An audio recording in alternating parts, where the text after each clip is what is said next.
Chapter 460. A stick, a tiger, a rooster, and a bug. Jingjiu, the fire carp, the cicada, and some mosquitoes. A small victory over a big opponent was usually a victory of willpower, but if it was a small one, the victory would be much easier. Given the fire carp's strength, he wouldn't be afraid of those mosquitoes, even though those were the mosquitoes in the fiend prison that Lu Ada thought were troublesome. Most importantly, the fire carp had no idea what those invisible things were. The unknown would magnify the fear, not to mention that the fire carp had never left the center of the earth, hadn't grown up, and was even afraid of the shadow. Jingjiu didn't say anything. It seemed that he didn't intend to say anything more to the fire carp. The fire carp backed up 100 feet while swaying his tail. He was very cautious, and was ready to jump into the lava river at any moment. If I spread the news that you colluded with the underworld, your reputation would be ruined, and you would die a horrible death, he said.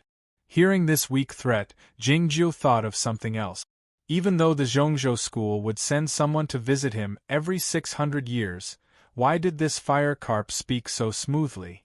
The most puzzling part was that he felt the fire carp's tone was somewhat familiar. The atmosphere in the cliff cave didn't grow tenser because of his silence, but it was a bit awkward. The fire carp felt awkward. He didn't want to do anything at the moment. However, as a sir of the Zhongzhou school, it would be too humiliating if he let this disciple of Aoyama leave without saying a word. The fire carp suddenly thought of an idea and yelled happily, "Hey buddy, how about this? If you do me a favor, I won't be able to do anything to my benefactor. How about we part ways here?" Jingjiu thought what the fire carp said was sensible, asking, "What's the matter?" The fire carp turned around in the air and revealed his dorsal fin, saying, "I was bathing in the river last night. I was too excited and accidentally bit my back. You know, for a king of my state, nobody can hurt me except myself. Shall I treat your wound?" asked Jingjiu. The fire carp turned around and said, Yeah. Of course, you can treat it casually. I don't expect you to cure me. It's just a matter of my intention." How could he bite his back? It's not a giraffe. This must be a lie. It just didn't want to say that it had been defeated by that strange and terrifying banner. That would be too embarrassing. What the fire carp king hated the most was losing face. It asked Jingjiu to treat its wounds for the same reason. It didn't ask Jingjiu to cure it, but it hoped that both sides would have a way out of this embarrassing situation. From then on, the mountains were high and the rivers were long, the sea and the sky were wide. Jingjiu walked to the riverbank and looked at the back of the fire carp. He found that its tail fin was indeed injured. The scales around it were slightly raised, and some were even burnt. He was a little puzzled, wondering who could actually go so deep into the core of the Gathering Soul Valley and injure it. Moreover, the person who did it was a fire-based technique. Jingjiu did not know how to treat illnesses, but he had some experience in treating injuries. After all, he had been sharpening his sword for a long time. He leaped into the air and landed lightly on the fire carp's back. The fire carp was a little surprised and thought, "Could it be that you really know how to treat injuries?" Jingjiu extended his right hand and began to remove the dead and burnt scales. Those scales were very hard. Even with his right hand, it would take him some effort to remove them. He felt these scales were very familiar. When he saw that there was an obvious old wound in front of him, he finally figured out something. It turned out that the magic weapon he snatched from the evil practitioner was made from the scales of this fire carp. A huge golden carp was floating above the river of lava. A person was squatting on the back of the golden carp. That person was doing something non-stop. This scene was wonderful and magnificent, but if one thought about it carefully, it was no different from a starling standing on the back of a bison to help it peck parasites. Thinking of Jingjiu's identity, this was indeed a bit humiliating, or at least a bit annoying. But he did it quietly because he also needed an excuse to leave. Safety was always the first thing. Besides, the scales of the fire carp could help him sharpen his sword, so why not? What really made him feel a bit regretful was that he could not sharpen his sword with the intact scales. Those scales emitted a metallic luster and were obviously extremely hard. However, they were closely attached to the body of the fire carp. Even if he exerted a little force, the fire carp would be in extreme pain, let alone sharpening the sword. So he could only sharpen his right hand while removing the burnt and withered scales. But those scales had been damaged by some kind of fire poison and were extremely brittle, far less useful than the magic weapon of the evil practitioner.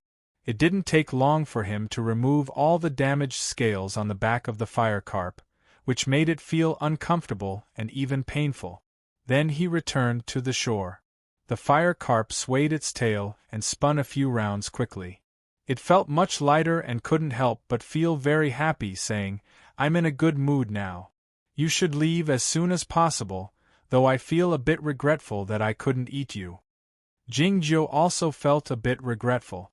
If this fire carp could be raised in the underground fire for another 6,000 years and become an adult, he could use its scales to sharpen his sword. In that case, it wouldn't be hurt, but it would be a bit painful. He suddenly thought of a possibility and asked, "You said you haven't been to the Cloud Dream Mountain. Have you been to other places?" A trace of sadness appeared in the eyes of the fire carp, saying, "I could only stay in the underground fire before I became an adult. I haven't been to any other places." So that was it. Jingjiu thought that there was an extremely cold earth vein under the Shangda Peak, but there was no earth vein in Aoyama, so it really couldn't afford to raise it. What a pity! Otherwise, he wouldn't have to ask Senior Master Tai Lu, who had a bad temper. There would be one more fish on the Shinma Peak, and one more principal guard in Aoyama. The fire carp sensed Jingjiu's emotion, but he didn't know where it came from. He thought that Jingjiu felt sorry for him, thinking that this disciple of Aoyama was not bad. Jingjiu raised his right hand and flew toward the ground. As he entered the cliff wall, he turned his head around and glanced at the fire carp with pity. The fire carp wagged his tail twice, feeling reluctant to leave Jingjiu.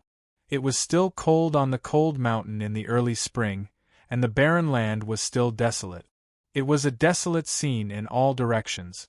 Not to mention the bison and starlings, there wasn't even a worm to be seen. The reason why it was so lifeless was not because of the weather, but because it had something to do with the disciples of the mysterious dark church scattered in the field. The headquarters of the Windy Broadsword Church was in Jui City, but they had to defend the snowland with all their strength. The Kunlun sect was strong on the outside but weak on the inside, so they couldn't pay any attention to what was happening on the cold mountain. After the mysterious dark sect changed its name to a church, their power had expanded very quickly, and they had become more and more arrogant. They had a vague feeling of what they had done in the past. Normally, the Zhongzhou school, as the leader of the orthodox cultivation sects, should deal with the situation when the deviant sects showed signs of reviving in the north. However, the Cloud Dream Mountain had encountered many mishaps over the years. The old dragon was killed, the unicorn was wounded, Tong Yen betrayed them, the fairy book of longevity was given to Jingjiu, and the green sky mirror ran away. The immortals Tan and Bai were in no mood to deal with these matters. There had been some unusual movements in the snowland recently, and the mysterious dark church didn't conceal their actions on the cold mountain anymore. They seemed to be doing it openly. This time, the master of the mysterious dark church, who called himself the King Ming, led most of the highly achieved swordsmen and 1,000 followers of the church to set up a formidable formation in this patch of barren land, searching everywhere. It seemed that they were looking for something. A disciple of the mysterious dark church stood on the yellow meadow and rubbed his tired eyes. After making sure there were no traces, he looked at a spot a few miles away and transmitted his voice through the magic treasure. "Have you found anything over there?" "Nothing," came the voice of his colleague through the magic treasure. Soon after, another voice of his colleague rang out, "I heard that guy has been hiding under the ground for almost 2 years. How can we find him then? The disciples of the mysterious dark church formed a group of 3 and were responsible for searching an area. According to the rules set by the church master, the 3 disciples were not allowed to stay close to each other this time. They had to keep a distance of more than 5 miles. This was not to prevent them from competing for the credit, but to prevent the 3 of them from being killed instantly by the enemy, so they couldn't send out a warning. These 3 disciples, like all their colleagues, had searched the cold mountain for many days without finding anything. They were cold and tired, so they couldn't help but complain. If it had been a few years ago, they would have gathered together, lit a fire, drank some alcohol, and bad-mouthed the elders of the church. It would have been much easier to pass the time. Yet, they didn't have such a good time now. The magic treasures they carried could locate and record their locations. If the higher-ups found out that they had been close to the cold mountain, they would be punished severely according to the church rules. Fortunately, the magic treasures could communicate, so they could kill time by chatting. It was because they didn't know if the magic treasures could record voices, so they didn't dare badmouth the elders. As such, they could only gossip. What do you know? It's said that the church master has even alerted the King of Fire, forcing that person out of the ground. That's why he asked us to look for him here. Speaking of which, why did the Zhongzhou school expel that person from the mountain gate? I heard that person is very famous. Who knows? In my opinion, that person must have stolen some treasure from the Zhongzhou school. Ha ha ha ha. In my opinion, if he didn't steal the treasure, he must have stolen the master's wife. What an ignorant guy. His master is Baizhenren, so he doesn't have a master's wife.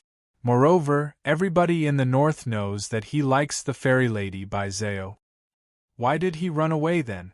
If he becomes the son-in-law of the emperor, he can have anything he wants.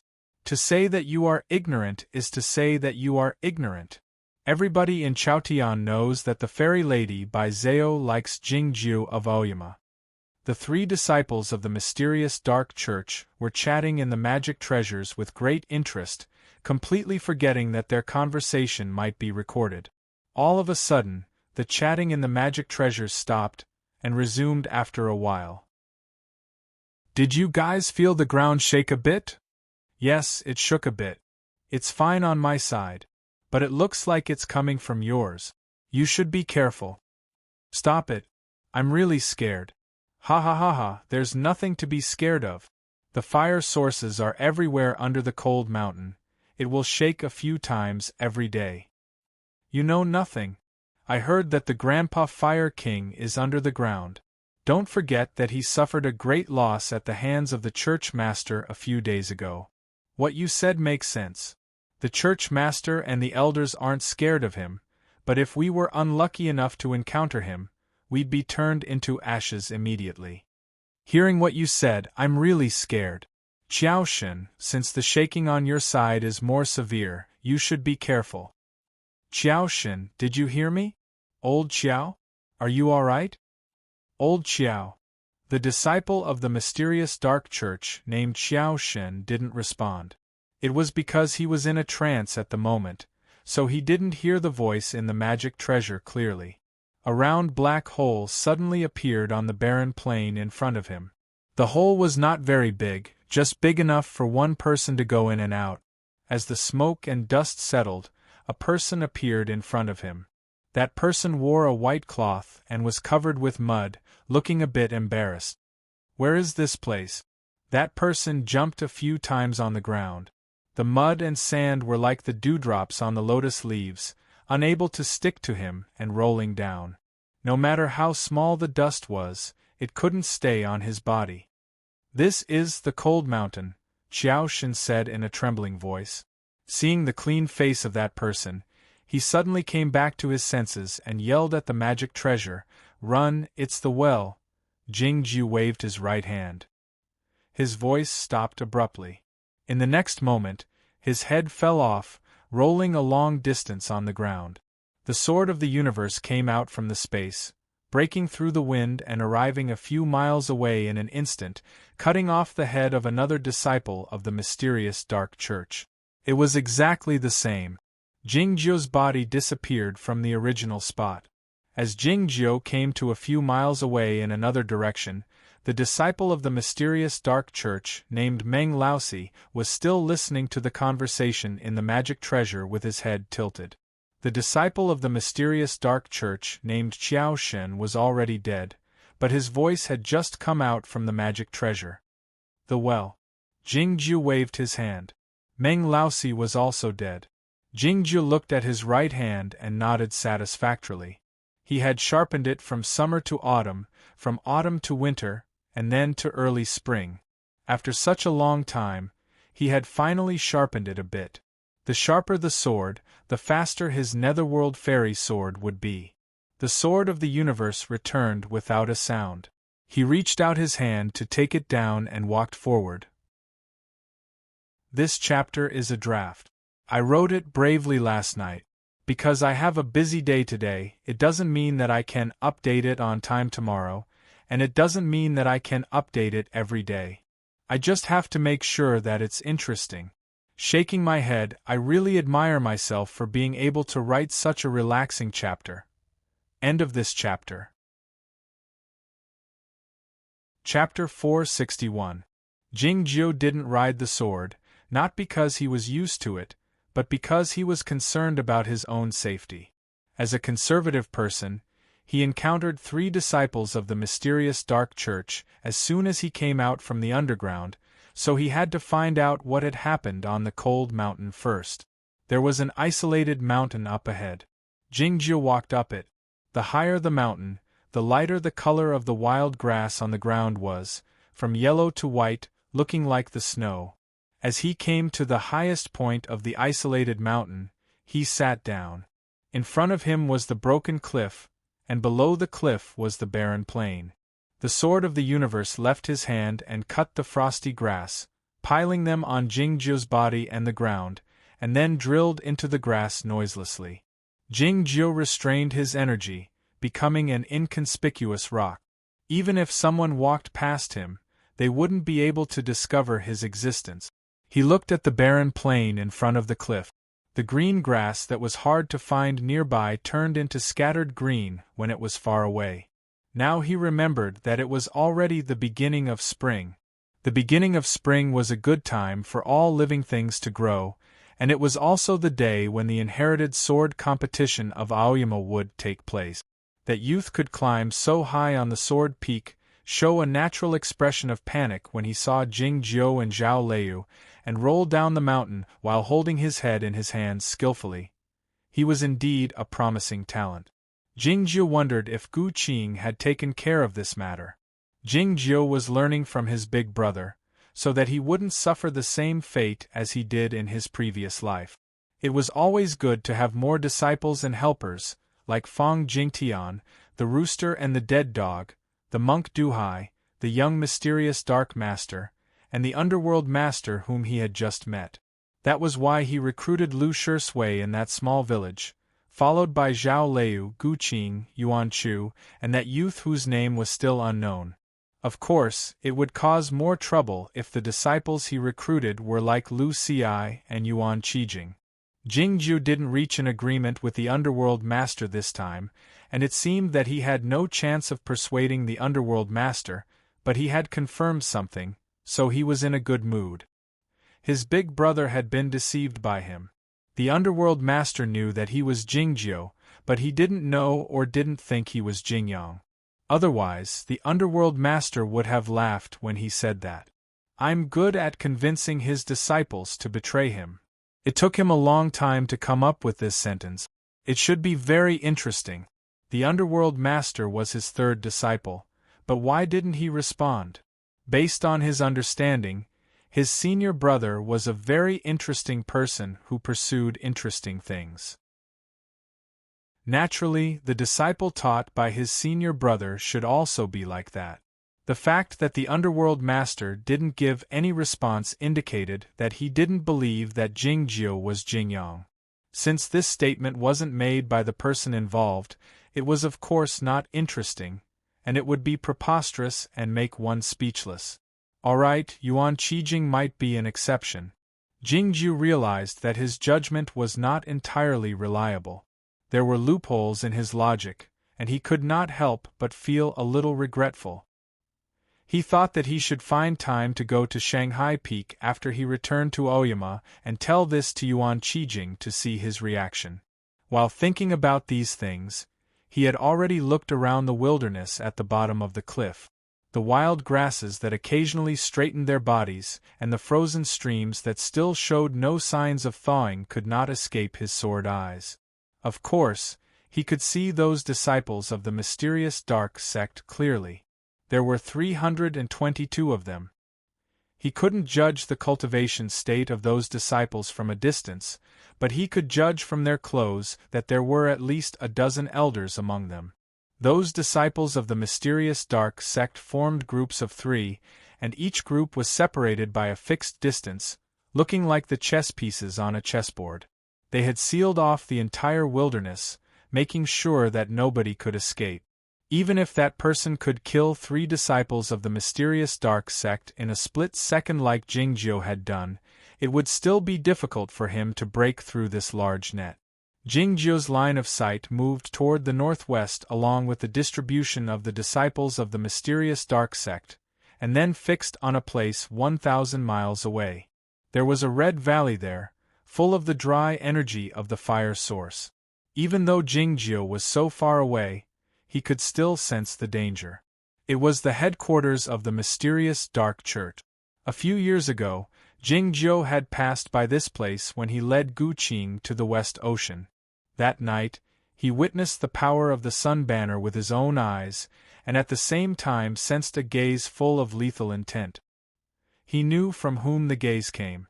Because of his adopted father, Shi Fengqian, the little cripple harbored a strong desire to kill Jingjiu and Zhao Liu.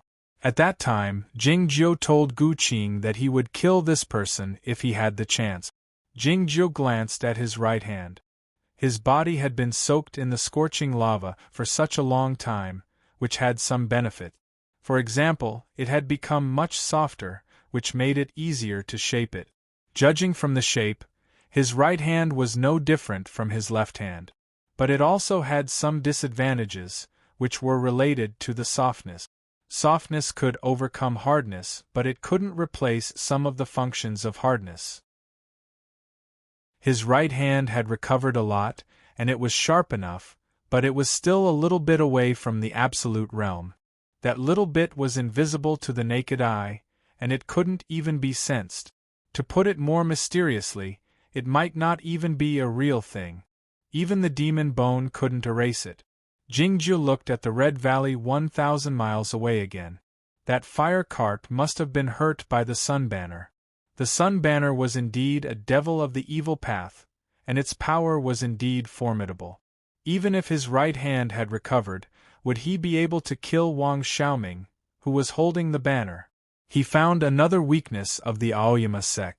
The Aoyama people were obsessed with swordsmanship, so they disdained or were not used to using magic weapons. This habit had lasted for tens of thousands of years, which resulted in a strange situation. The Aoyama sect actually didn't have any magic weapons. Of course, if the swordsmanship of the 9 peaks of Aoyama was cultivated to the extreme, it could even evolve into a Taoist method or a magic weapon. But it wasn't a real magic weapon. An ordinary disciple of the Zhongzhou school with the 10,000 miles seal was equivalent to having an extra life, like Lo Huainan. An ordinary disciple of the mysterious dark sect with the sun banner would have the power of the reaching heaven state, like Wang Xiaoming.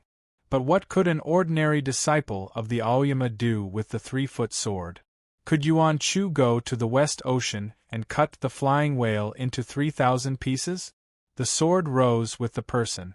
Jingjiu shook his head, but then he felt puzzled. Since the church master Xiaoming already had the sun banner, what kind of magic weapon did he have in mind to make such a grand arrangement? The Red Valley didn't sense Jingjiu's gaze. It was still as quiet and hot as usual. The mysterious dark sect was a major deviant sect with a history of several thousand years. Even though they had been wiped out by the Aoyama sect, they still had some resources. Back then, the sect master of Kunlun, the immortal he, only dared watch from a distance. During the Battle of the Cloud platform, the immortal Tan didn't come down from the cloud when he came to intimidate the deviants on the cold mountain. It was evident that he was wary of the mysterious dark sect.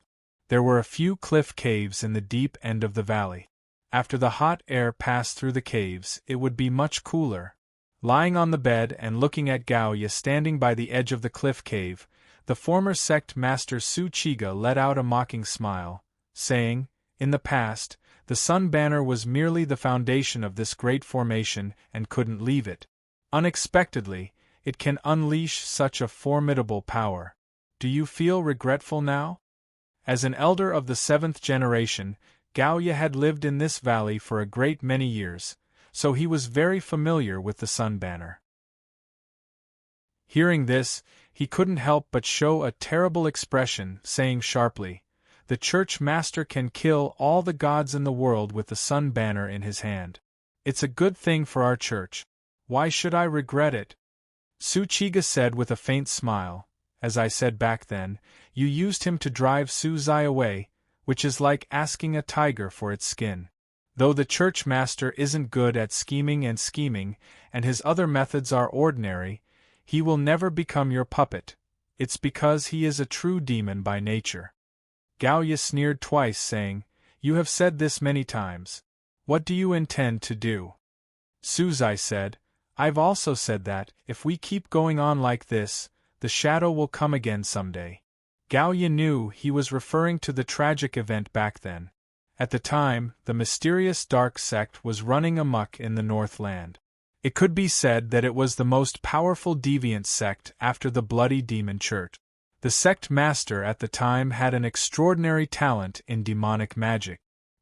He called himself the Young Mysterious Dark Master and named himself after his sect. He was extremely arrogant. Yet, he was too arrogant and offended someone he shouldn't have offended. The two immortals of Aoyama led the swordsmen of the 9 peaks to the north and slaughtered the mysterious dark sect like a river. Even the headquarters of the ancestral court was destroyed. The young mysterious dark master was forced to hide in the underground, never to see the sun again, and became a pitiful hidden swordsman. Su Chiga said expressionlessly, "I'm not sure which is more arrogant, using the name of a sect or changing the name of a sect. All I know is that the Sun Banner is getting stronger and stronger, and our young church master is the only one who knows the secret method to control it. As such, he will become even more arrogant." Gao Ye sneered. "He even dares provoke the King of Fire in a deep sleep. How can he be arrogant?" Su Chiga said in a mocking tone. "He even dares rob the magic treasure of the Zhongzhou school. Why would he care about the spiritual animals raised by the Zhongzhou school?" After a moment of silence, Gao Ye said, "The Zhongzhou school expelled Tong Yen because Tong Yen stole the green sky mirror. Do you think it's true?" Su Chiga said, "Though I don't know where the church master got the information, I believe it's true." Looking at the disciples of the church heading to the outside of the valley as reinforcements, Gao Ye asked sternly, "Are you worried that the green sky mirror will fall into the hands of the church master and cause the same thing to happen again?" Su Chiga said, "We can't defeat the Aoyama sect, but do you think the Zhongzhou school can? If the church master had tempered the green sky mirror, our church would have one more swordsman in the heavenly arrival state." No matter whether it was the Aoyama sect or the Center sect, they have to think about what they would have to pay to face 2 swordsmen in the heavenly arrival state at the same time. Gao Ye said after a moment of silence, "And what can we old guys do?" Su Chiga said, "It was said that someone had seen the great grandmaster when the Guoqing temple was wrecked a few years ago." Gao Ye sneered, "How could you believe such an absurd rumor?" Su Chiga said, "Yes, I didn't believe it in the beginning, but I had to believe it later." Gao Ye turned around and saw the expression on Su Chiga's face. He arched his eyebrows slightly, and then saw Su Chiga take out a command board, his expression changing abruptly. As mentioned earlier, he had lived at the mysterious dark sect for many years, and his generation was even older than Su Chiga's, so he knew many things that others didn't. Has the great grandmaster really gotten out of the trap? Gao Yu was astonished, but he didn't panic. Staring into Su Chiga's eyes, he asked sharply, "You've been paralyzed for so many years, and you've been taught a terrible lesson by your own son. No disciple of your sect has followed you for a long time. How did you get this thing?" Su Chiga said calmly, "It's true that nobody is loyal to me anymore, but many people are still loyal to that evil son. Every time I think of this, I feel like I'm a failure, but at the same time, I feel lucky." Jingjiu sat in front of the cliff of the lonely mountain. Covered in grass, he looked like a real rock. However, as the sky moved, it showed a different appearance. As the night fell, those regular followers of the mysterious dark church wouldn't be able to discover his whereabouts, but he didn't stand up yet.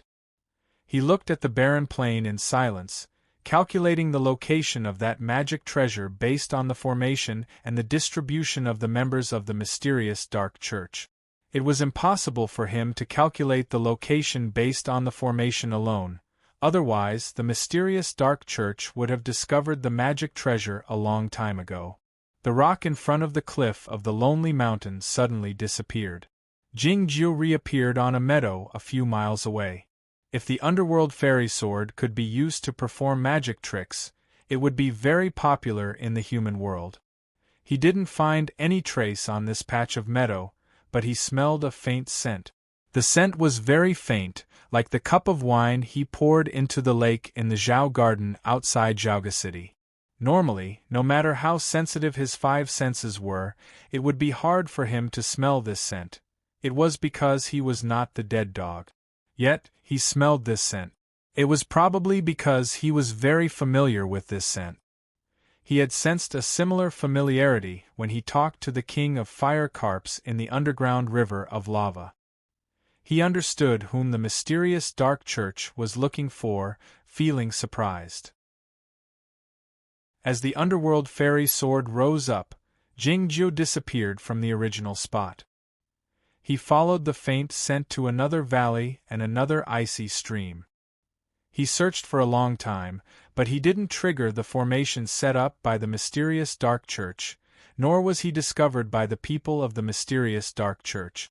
As the morning sunlight rose, Jingjiu came to a patch of ordinary and withered forest, and he finally found the other party. It was a common weed, with only 2 leaves, swaying in the cold wind, as if they would fall off at any moment. Yet, the color of the leaves was very green. Jingjiu reached out his hand to push away the soil under the weed, and touched a hard object. It was a bronze mirror, and the surface of the mirror was engraved with extremely fine and complicated patterns. In fact, those patterns were made up of countless statues of buildings, stone bridges, barren mountains and people. Yet, those statues were very small, less than 1/10,000th the size of a rice grain.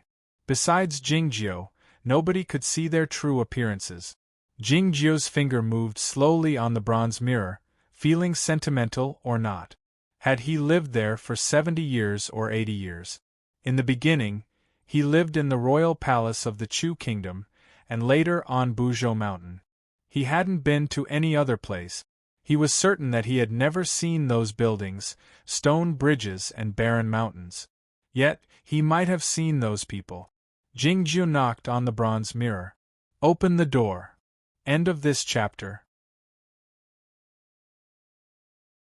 Chapter 462. 2 knocks meant 2 knock.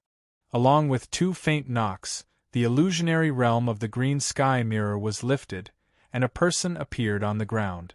That person's face was covered in dust, but the expression on her face was still cold and proud. She was none other than Tong Yen. Tong Yen felt surprised when he saw Jingjiu, but he didn't show it, not even raising his eyebrows. Jingjiu noticed that Jingjiu's eyebrows were a bit thicker than before, asking, "What's going on?" Tong Yen raised his hand and touched it, saying, "Maybe it's because I've been recuperating underground for a long time." "It's not like I'm growing grass," said Jingjiu. The small grass swayed a few times, and Qing flew out while flapping her transparent wings. She circled 3 times around Jingjiu excitedly. She asked in surprise, "Why are you here? How did you find us?" Jingjiu said, "I didn't come here to find you. I came to the cold mountain to take care of something, and I happened to meet you." Hearing this, Qing didn't feel disappointed. She clasped her small hands in front of her chest, her eyes as bright as the stars. "This is fate," she exclaimed happily. Jingjiu thought it could be understood in such a way. Qing looked at Tong Yen and said, "You don't trust others, and you don't want to ask for help, but he has come to us by himself. We can't let him go." "Have you two been hiding here the entire time?" asked Jingjiu. The Zhongzhou school was the leader of the orthodox cultivation sects, and it had a profound foundation in the imperial court and a powerful force. If they pursued a traitor with the help of their sect, they thought that the traitor would die for sure. However, Tong Yen was still alive after such a long time, and nobody knew where he was hiding before today. This was even more unbelievable than the fact that the Aoyama sect couldn't find Lu Shisui back then. The important figures of the Aoyama sect and the disciples of Liangwang Peak all knew that Lu Shisui was a fake traitor, but Tong Yen was the real traitor. After Tong Yen left the Guoqing temple with the green sky mirror on her back, she didn't know where she should go. No matter how big Chaotian was, there was no place for him to stay.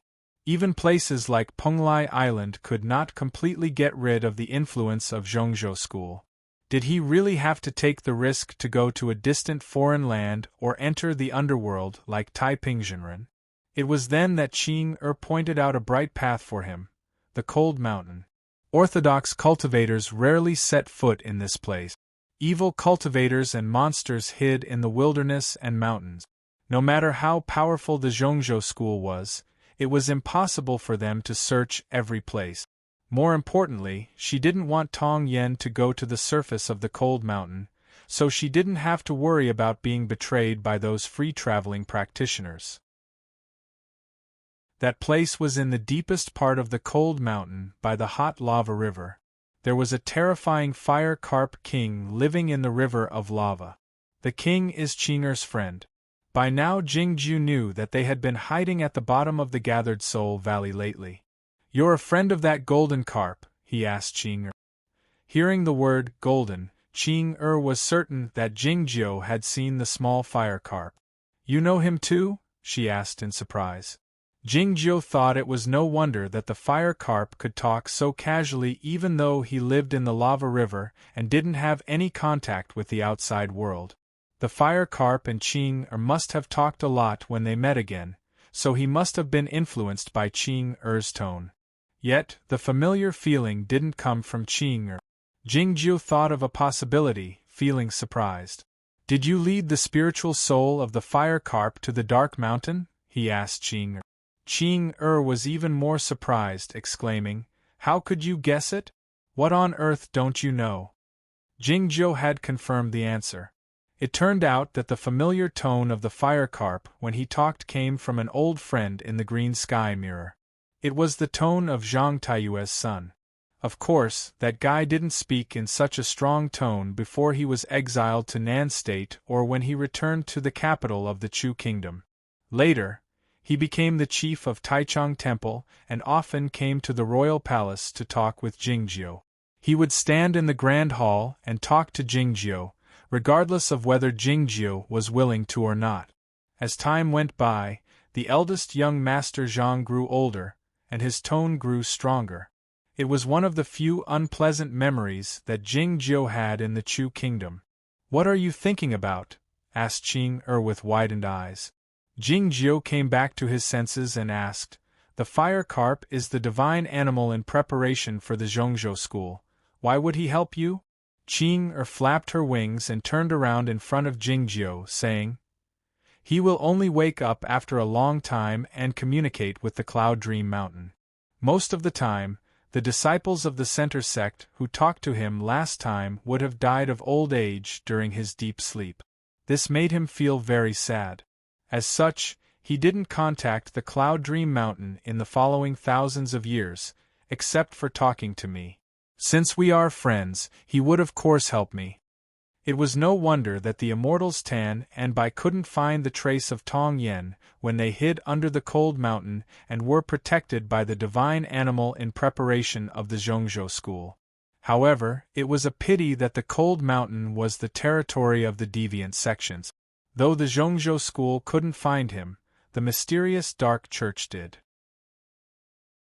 What was more troublesome was that the regular cultivation practitioners couldn't enter the hot underground to pose a threat to Tong Yen, but the young mysterious dark church master had the sun banner. He used the sun banner to injure the king of the fire carp, which stimulated his ferocious nature and caused the fire to spread in the underground. As a result, he had successfully forced Tong Yen out of the underground. Jingjiu saw more than 300 disciples of the mysterious dark church searching everywhere in the barren plain in order to find him, kill him, and then snatch the green sky mirror. All this was his own deduction. Though it might be a little different from the truth, it was more or less the truth. It's not easy to go to such a deep place, Jingjiu said to Tong Yen. It was well known that the place where the king of the fire carp lived was close to the abyss, so it was not easy to get there. In comparison to playing chess, Jingjiu appreciated Tong Yan's ability more. Tong Yan smiled wryly and said, "I'm not as good as you at playing chess, but you're not as good as me at digging holes." Back when he heard Qing Er's cry for help in the manor cave left behind by Lo Huainan, he started digging holes. He had been working day and night for a few years before he reached the deep part of the earth source. He should be one of the most advanced practitioners in the history of the cultivation circle, either in terms of the time he spent digging holes or the amount of earth he dug. Jingjiu shook his head and said, "You're not as good as me at playing chess, and you're not as good at digging holes." Tong Yen let out a proud smile, unwilling to argue with him. Jingjiu asked, "Since you're good at digging holes, why don't you leave from the underground?" Tong Yen said, "The mysterious dark church has also set up some arrangements in the underground, so it's hard to leave." Jingjiu recalled what he had seen on the lone mountain and deduced the formation of the mysterious dark church again, thinking that it was impossible for them to control the underground passages that led to all directions. Jingjiu said, "I'll go and find the way." Next, it was time to witness his ability to dig holes. Jingjiu turned his body upside down. There was a buzzing sound. A chilly wind was blowing in the wild forest, and a delicate hole appeared on the ground. Tong Yen and Qing looked at each other, feeling helpless. Jingjiu's temperament was quite different from that of the regular swordsman of Aoyama, but he was still so impatient. They hadn't finished their conversation yet. It didn't take long for a gust of hot wind to come out from the hole. Jingjiu landed on the ground, his white clothes slightly burnt, and his black hair slightly withered. He had never been in such a sorry state. Tong Yen looked at him with a smile, saying nothing. Jingjiu said expressionlessly, "It's not that I can't dig holes, it's that the sun banner is too powerful." Not long after he dived into the underground, he ran into a dense fire source. Normally, those fire sources wouldn't have any effect on him. But he didn't know that those fire sources and the sun banner had already become one. The natural earth fire was mixed with the chaotic fire of Yang, which was extremely insidious. If he wasn't careful enough, he would have been burned by the chaotic fire of Yang. If the underworld fairy sword hadn't been so fast, he would have been wounded. Fortunately, he covered his face with the sword of the universe, so his eyes weren't burned by the smoke. Otherwise, he would have shed tears, which would have been too humiliating. Tong Yen wasn't afraid of him, but she didn't want to listen to the catchphrase of Aoyama, either. So she didn't make fun of him, but agreed with him. The sun banner is indeed powerful. In terms of its lethality, it can be ranked among the top 10 in the cultivation world. But the secret controlling method of the sun banner has been lost for a long time, and it can only be used as the foundation of a formation. Where did that young sect master learn it? Jingju knew the reason. The reason why the secret controlling method of the Sun Banner was lost was that the great Grandmaster of the mysterious dark sect was forced into the underground by him and his big brother. Now that the great Grandmaster of the mysterious dark sect had reappeared, the secret method could be used again. Sure enough, Senior Brother's shadow was behind this matter. Seeing his thoughtful expression, Tong Yen suddenly said, "That person is also very formidable. He has become so powerful in only 23 years. You didn't expect it, did you?" It had been another 23 years. Back when the plum meeting was held in Zhaoga City, and Jing Jiu came back home, Duke Lu broke a precious ceramic bowl for the first time. Tian Jingren lived in the old plum garden. The chess stalls outside the plum garden were defeated by Tong Yen, and all the highly achieved chess players gathered in the city. Jing Jiu put down a go piece. That was the first time the two of them played against each other. Zhao Lei was assassinated by the assassins of Bulo Lin, and Shi Fengchen, who was responsible for the assassination, committed suicide. Wang Xiaoming left in tears, and Yin San followed him in the form of a large bird. The Queen of the Snowy Kingdom was pregnant, and the young geniuses who participated in the cultivation tournament suffered heavy casualties. Jing Jiu and Bai Zhao were trapped in the snowland, which indirectly led to the death of Lo Huainan. Looking back on it now, Jing Jiu found that so many things had happened at the same time that year. After a moment of silence, Jing Jiu asked, "What kind of person is he?" "That person is naturally suspicious, violent, and bloodthirsty. Many subordinates loyal to Su Zai have been killed by him. Even now, he will still kill anyone he suspects." In order to reforge the Sun Banner, he led the highly achieved swordsmen of the mysterious dark sect to wipe out 14 small deviant sects on the cold mountain. Including the free-traveling practitioners he killed along the way, he killed more than 400 spiritual souls, all of which were used as sacrifices to the Sun Banner. Interestingly enough, he seldom killed the mortals, and even strictly forbade the followers of his church not to harass Jui City and other towns in the mortal world. Having said this, Tong Yen glanced at Jingju again. Jingju said, "If you look at me again, I will think that you were by my side when I talked to Lei." "What did you two talk about?" asked Tong Yen. Jingju said calmly, "She insisted that this person should be killed to eliminate the root of the problem. I thought it was too troublesome, so I didn't do it." Tong Yen didn't say anything more. Qing sighed and said, "Now it's really troublesome. I wrote some gossip and posted it on the official WeChat account, wishing everybody a Happy New Year in advance." Chapter 463. The dumplings were like wine. The more they were drunk, the more they tasted. The more trouble one avoided, the more likely it would be. Back when Zhao Lei intended to kill Wang Xiaoming, Jing Jiu didn't agree to it. As such, the trouble had fallen on Jing Jiu's shoulders. It was evident that Qing Sai was meant to mock him, but Jing Jiu didn't respond.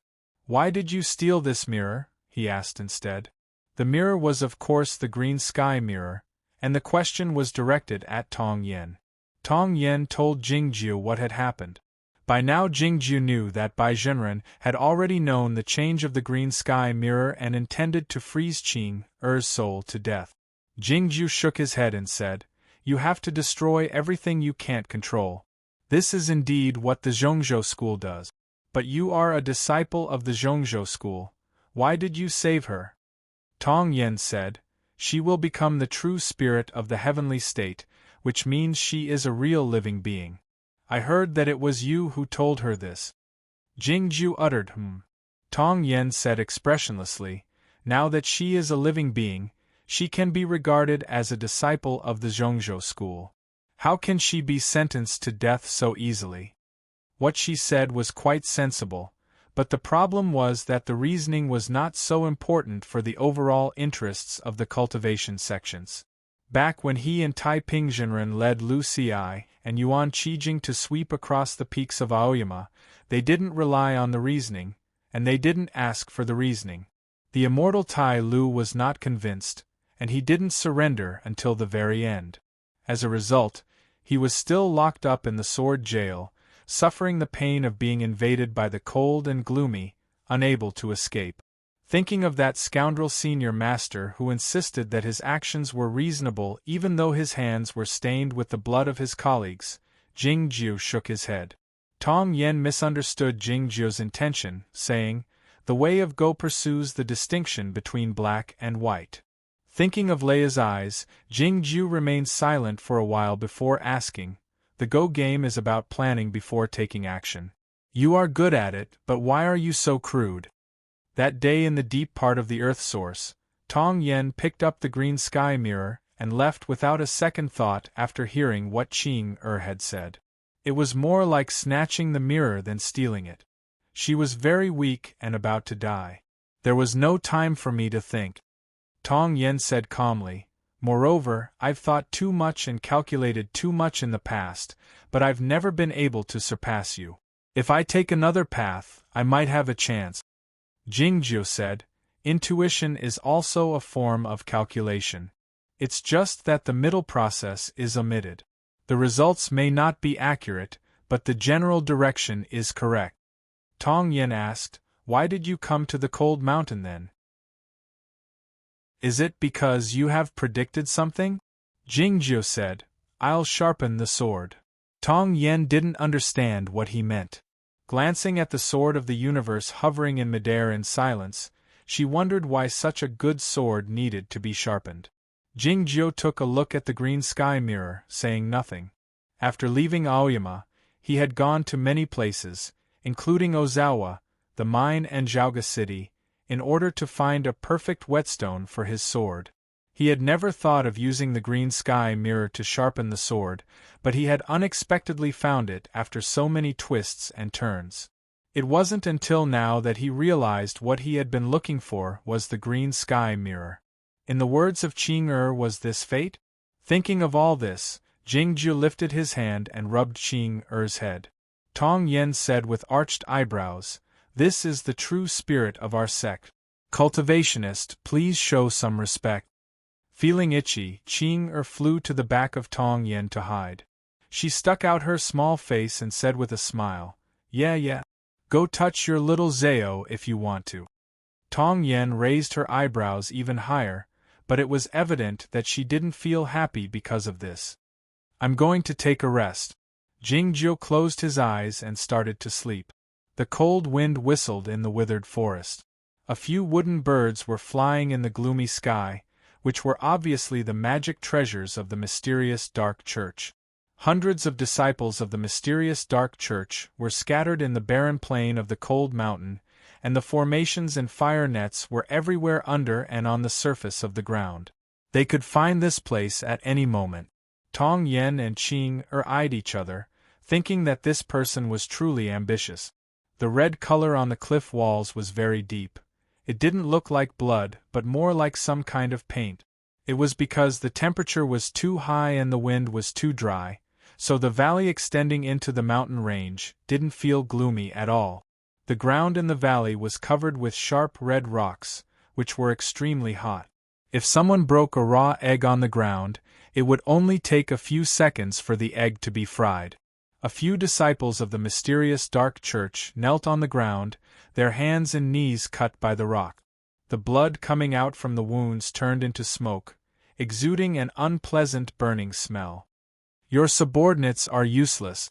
Please punish us, Church Master." They didn't dare stand up. They kept kowtowing to the figure in front of them, regardless of the fact that their foreheads would be burned. Pain was not qualified to exist in front of the fear of death. The person turned around, his leather boots crushing the rocks into red powder. "We haven't found them after such a long time, and 3 of our disciples have died. Where are the dead people?" His voice was devoid of any emotion, which was in stark contrast to the scorching environment around him. A disciple carried 3 corpses into the valley from outside. They were the 3 disciples of the mysterious Dark Church killed by Jing Jiu. That person walked to the front of the three corpses slowly and squatted down, leaving a shallow trench on the ground behind him. This self-proclaimed King Ming was still very young, and his face was devoid of any emotion. He looked extremely cold, but there seemed to be a wildfire in the deep end of his eyes. Back when Lu Shisui betrayed Aoyama, he had wounded Jian Ruoyun severely with the demonic method of the Bloody Demon Church. There was a similar wildfire in his eyes. Killing people casually, not burning the corpses with the sword fire, and not disguising it. The swordsmen of Aoyama are still so arrogant. Looking at the broken necks of the three corpses, the King Ming sensed the sharp intent in them, the wildfire in the deep end of his eyes growing stronger. After Shi Fengqian committed suicide, he left Zhaoga City. He found treasures on the way by jumping off cliffs and entering the mountains. Finally, he had cultivated a powerful demonic method. After he expelled Su Zai and took control of the mysterious dark sect, he tempered the Sun Banner again and became an important figure in the deviant sections. What he wanted to do most was to kill Jing Jiu and Zhao Liu, so he had a deep understanding of the sword will of Aoyama. Gao Ye suddenly walked out from the deep end of the valley and bowed to the King Ming, refusing to get up.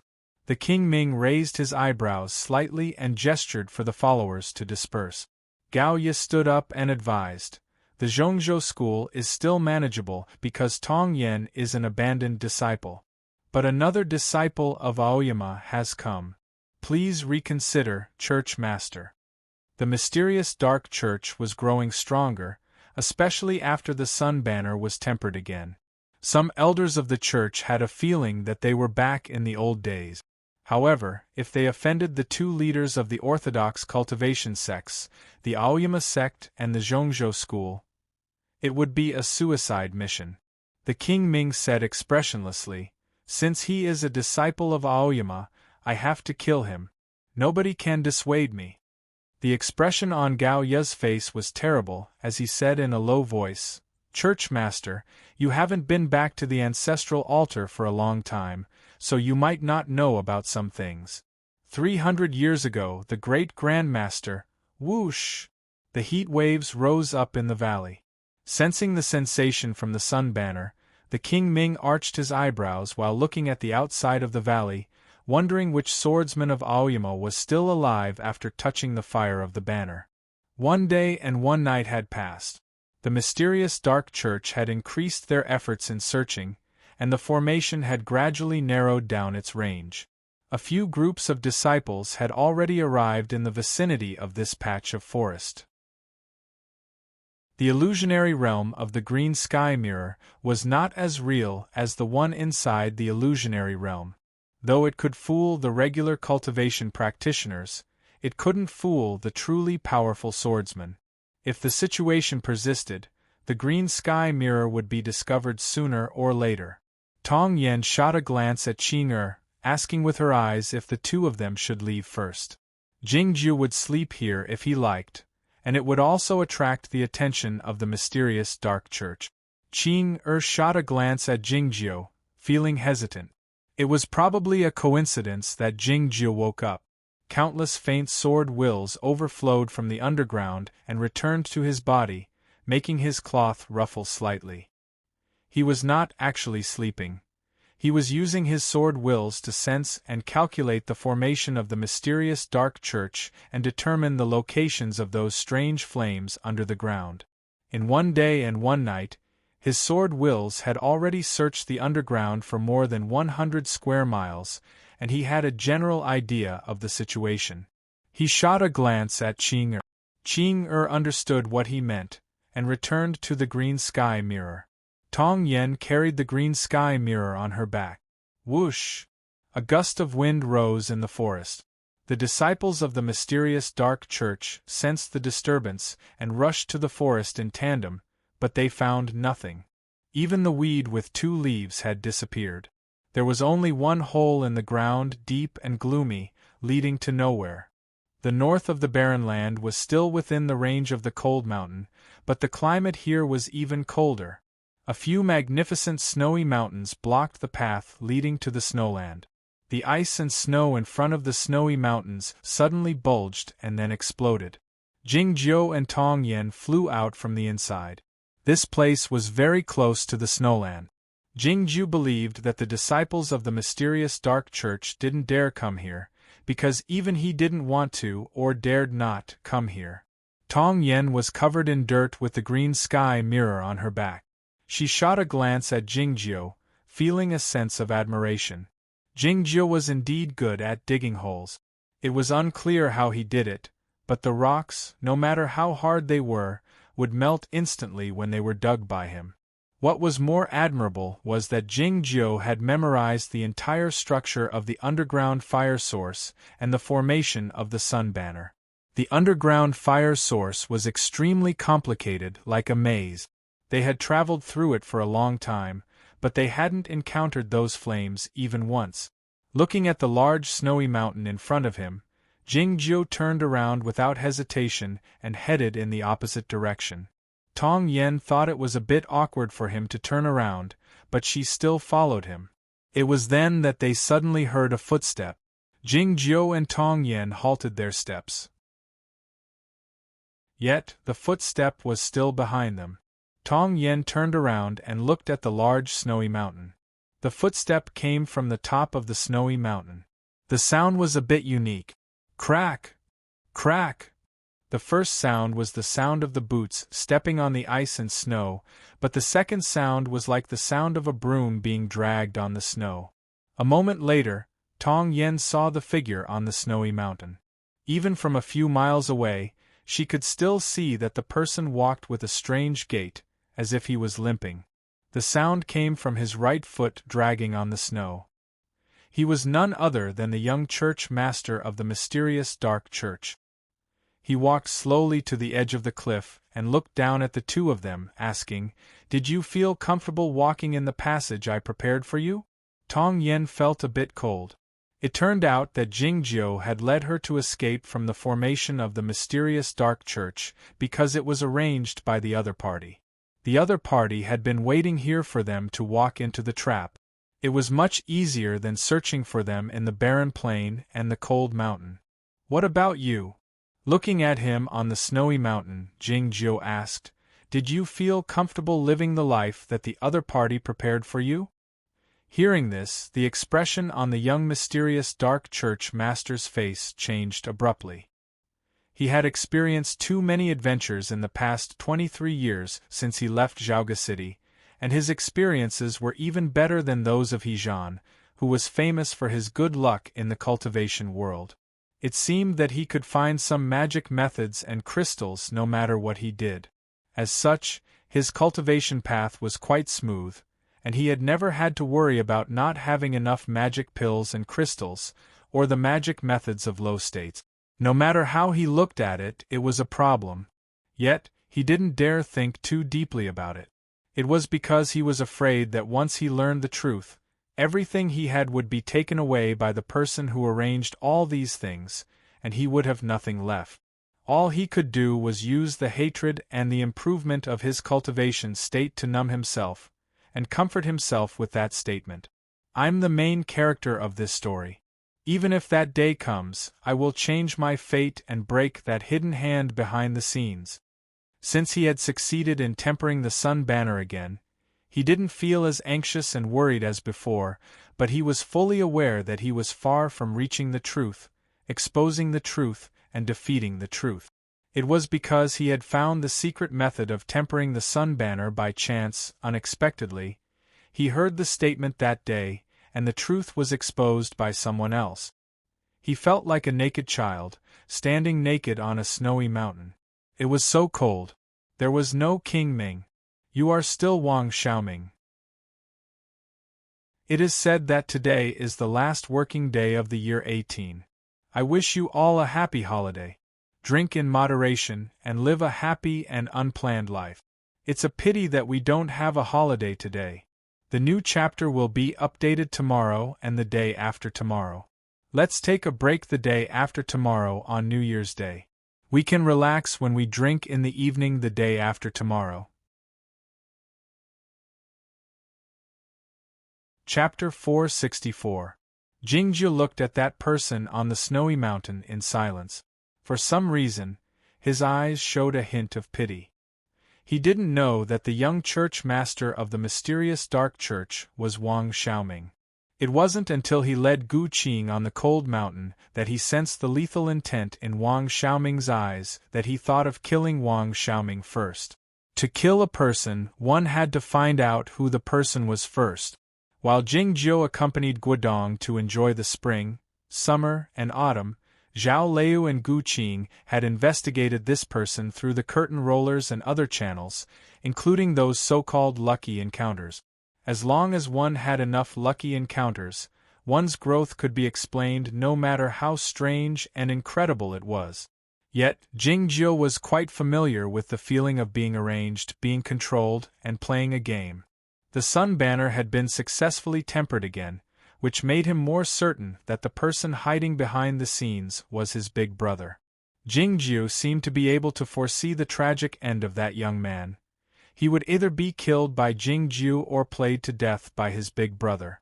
Standing by the cliff's edge, Wang Xiaoming looked at the two people on the ground in shock, wondering who that person was and why he knew his biggest secret. In the next moment, he had finally seen Jingjiu's face clearly, and he couldn't help but be startled. He murmured to himself, "It's you." All kinds of emotions, including surprise, shock, and ecstasy, struck at his mind, making him forget the cold feeling he had after being exposed by Jingjiu. The corners of his mouth twitched slightly, bearing a nervous and stiff smile. The wild flames in his eyes burned more fiercely, like the invisible sun banner by his side, which was powerful enough to burn everything in the world. In the next moment, his lips trembled more violently, and his smile grew wilder and wilder. "It's you, Jing." Wang Xiaoming's voice suddenly stopped. It was the same as the dead disciple of the mysterious dark church, who happened to be at the place where the word Jing was.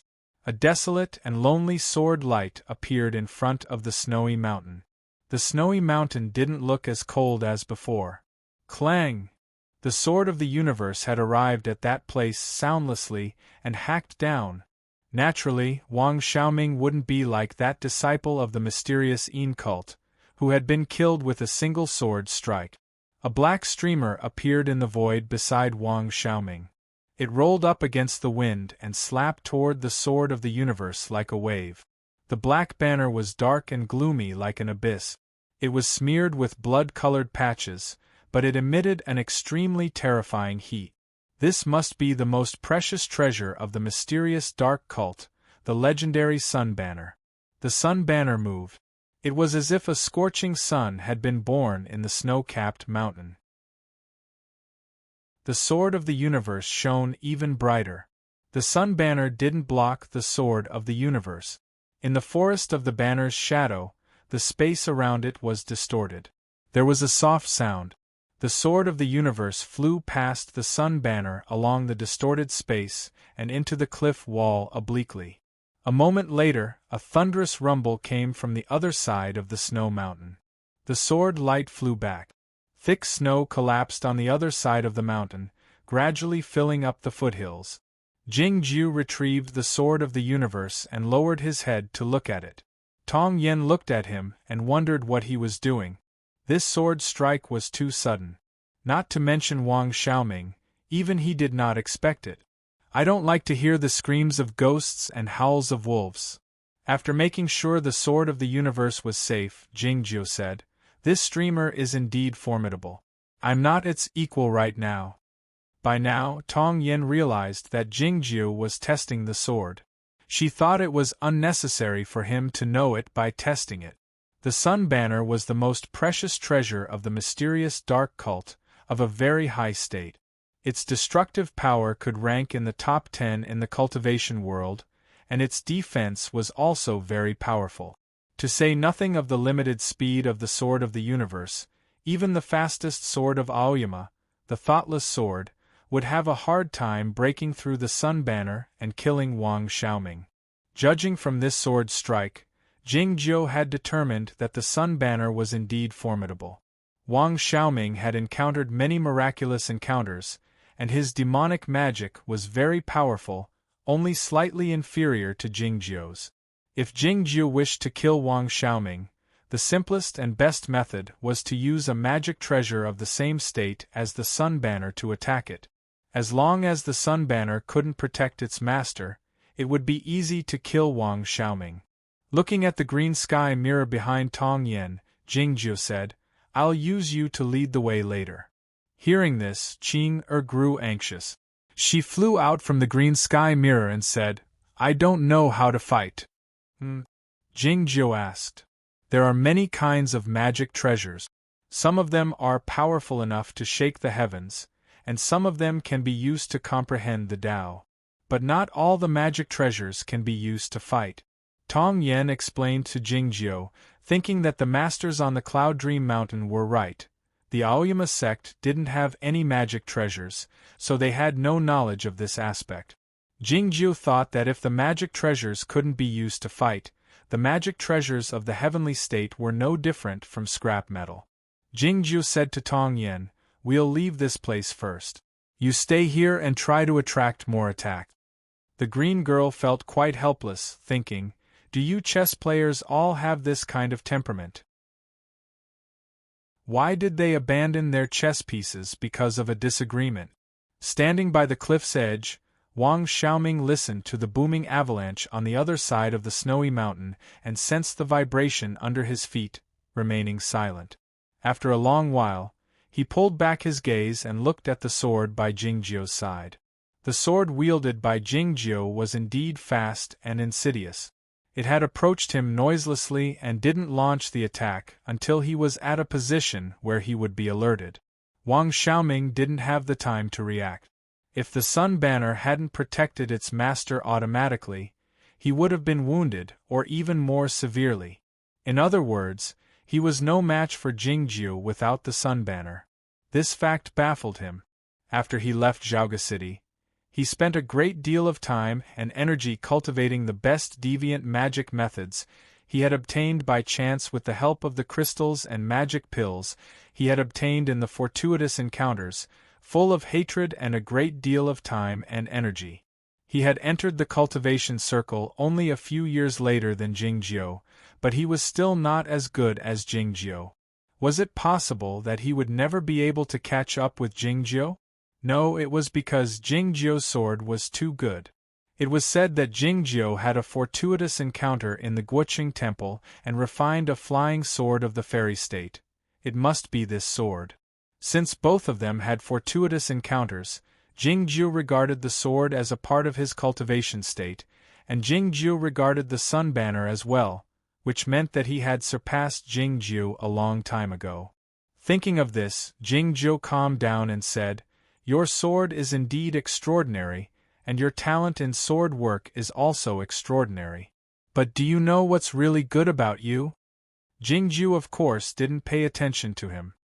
He gazed at the surroundings of the snowy mountain, calculating something. "What is it?" asked Tong Yen, showing an interested expression. "What's the good thing about you is your luck. Even a bright pearl can be cast into darkness. Many people are envious of you for joining Aoyama." The corners of Wang Xiaoming's mouth twitched slightly, and he let out a nervous laugh, saying, "Unfortunately, you're unlucky to meet me today." Jingjiu knew what people like Jingjiu would say at such a moment, but he wasn't interested in it at all. He didn't listen to a single word. Jingjiu looked at the sword of the universe in his hand again, making sure that the trace left by the saliva of the king of fire carps had disappeared.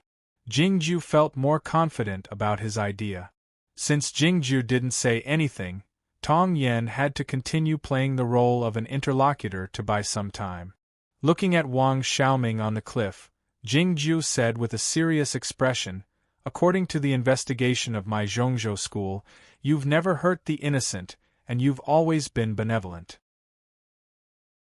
Why don't you turn over a new leaf and turn over a new leaf?" "Turn over a new leaf? Ha ha ha ha!" Wang Xiaoming laughed out loud, as if he had heard something absurd. "In my eyes, there's no distinction between good and evil. All cultivation practitioners deserve to die, regardless of whether they're orthodox or evil. Tong Yen said after a moment of silence, "It turns out that you don't hurt the innocent just because they're mortals." "That's right," said Wang Xiaoming. "I've never considered myself a cultivation practitioner. Even though I've practiced these messy things, I'm still an ordinary person." It could be seen from his expression and tone that he was deeply proud of what he had done. "Where does your hostility toward cultivation practitioners come from?" asked Tong Yen.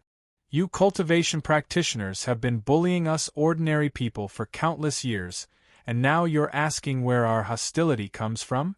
Wang Xiaoming yelled angrily. "We were born to be bullied by you, to be enslaved by you? Why?" His yell echoed in front of the quiet snow-capped mountain.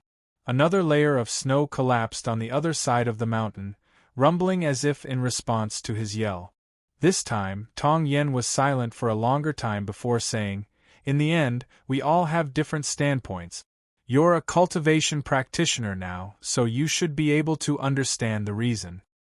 "No," said Wang Xiaoming in a deep voice. "I've just said that I've never considered myself a cultivation practitioner." Looking at his right leg, Tong Yen said, "Now that you've mastered the demonic arts, you can obviously mend your crippled right leg, but you insist on being a cripple. Is it to remind yourself not to forget your identity as an ordinary person?" Wang Xiaoming didn't expect that Jingjiu could see through his mind. "That's right," he said bitterly.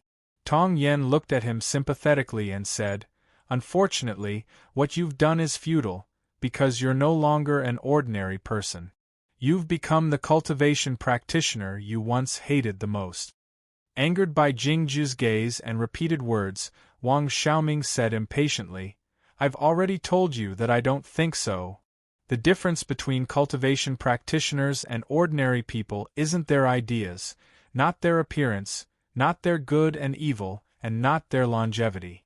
The only criterion is whether or not they can cultivate." Tong Yen shook her head and said, "If you can cultivate, you're a cultivation practitioner. If you can't, you're an ordinary person. It doesn't matter what you think." Jingju uttered in agreement. He didn't bother to explain such a simple principle. A beautiful white swan flying freely at a height of 10,000 feet would insist that it was still a duck just because it missed its mother duck and its sisters.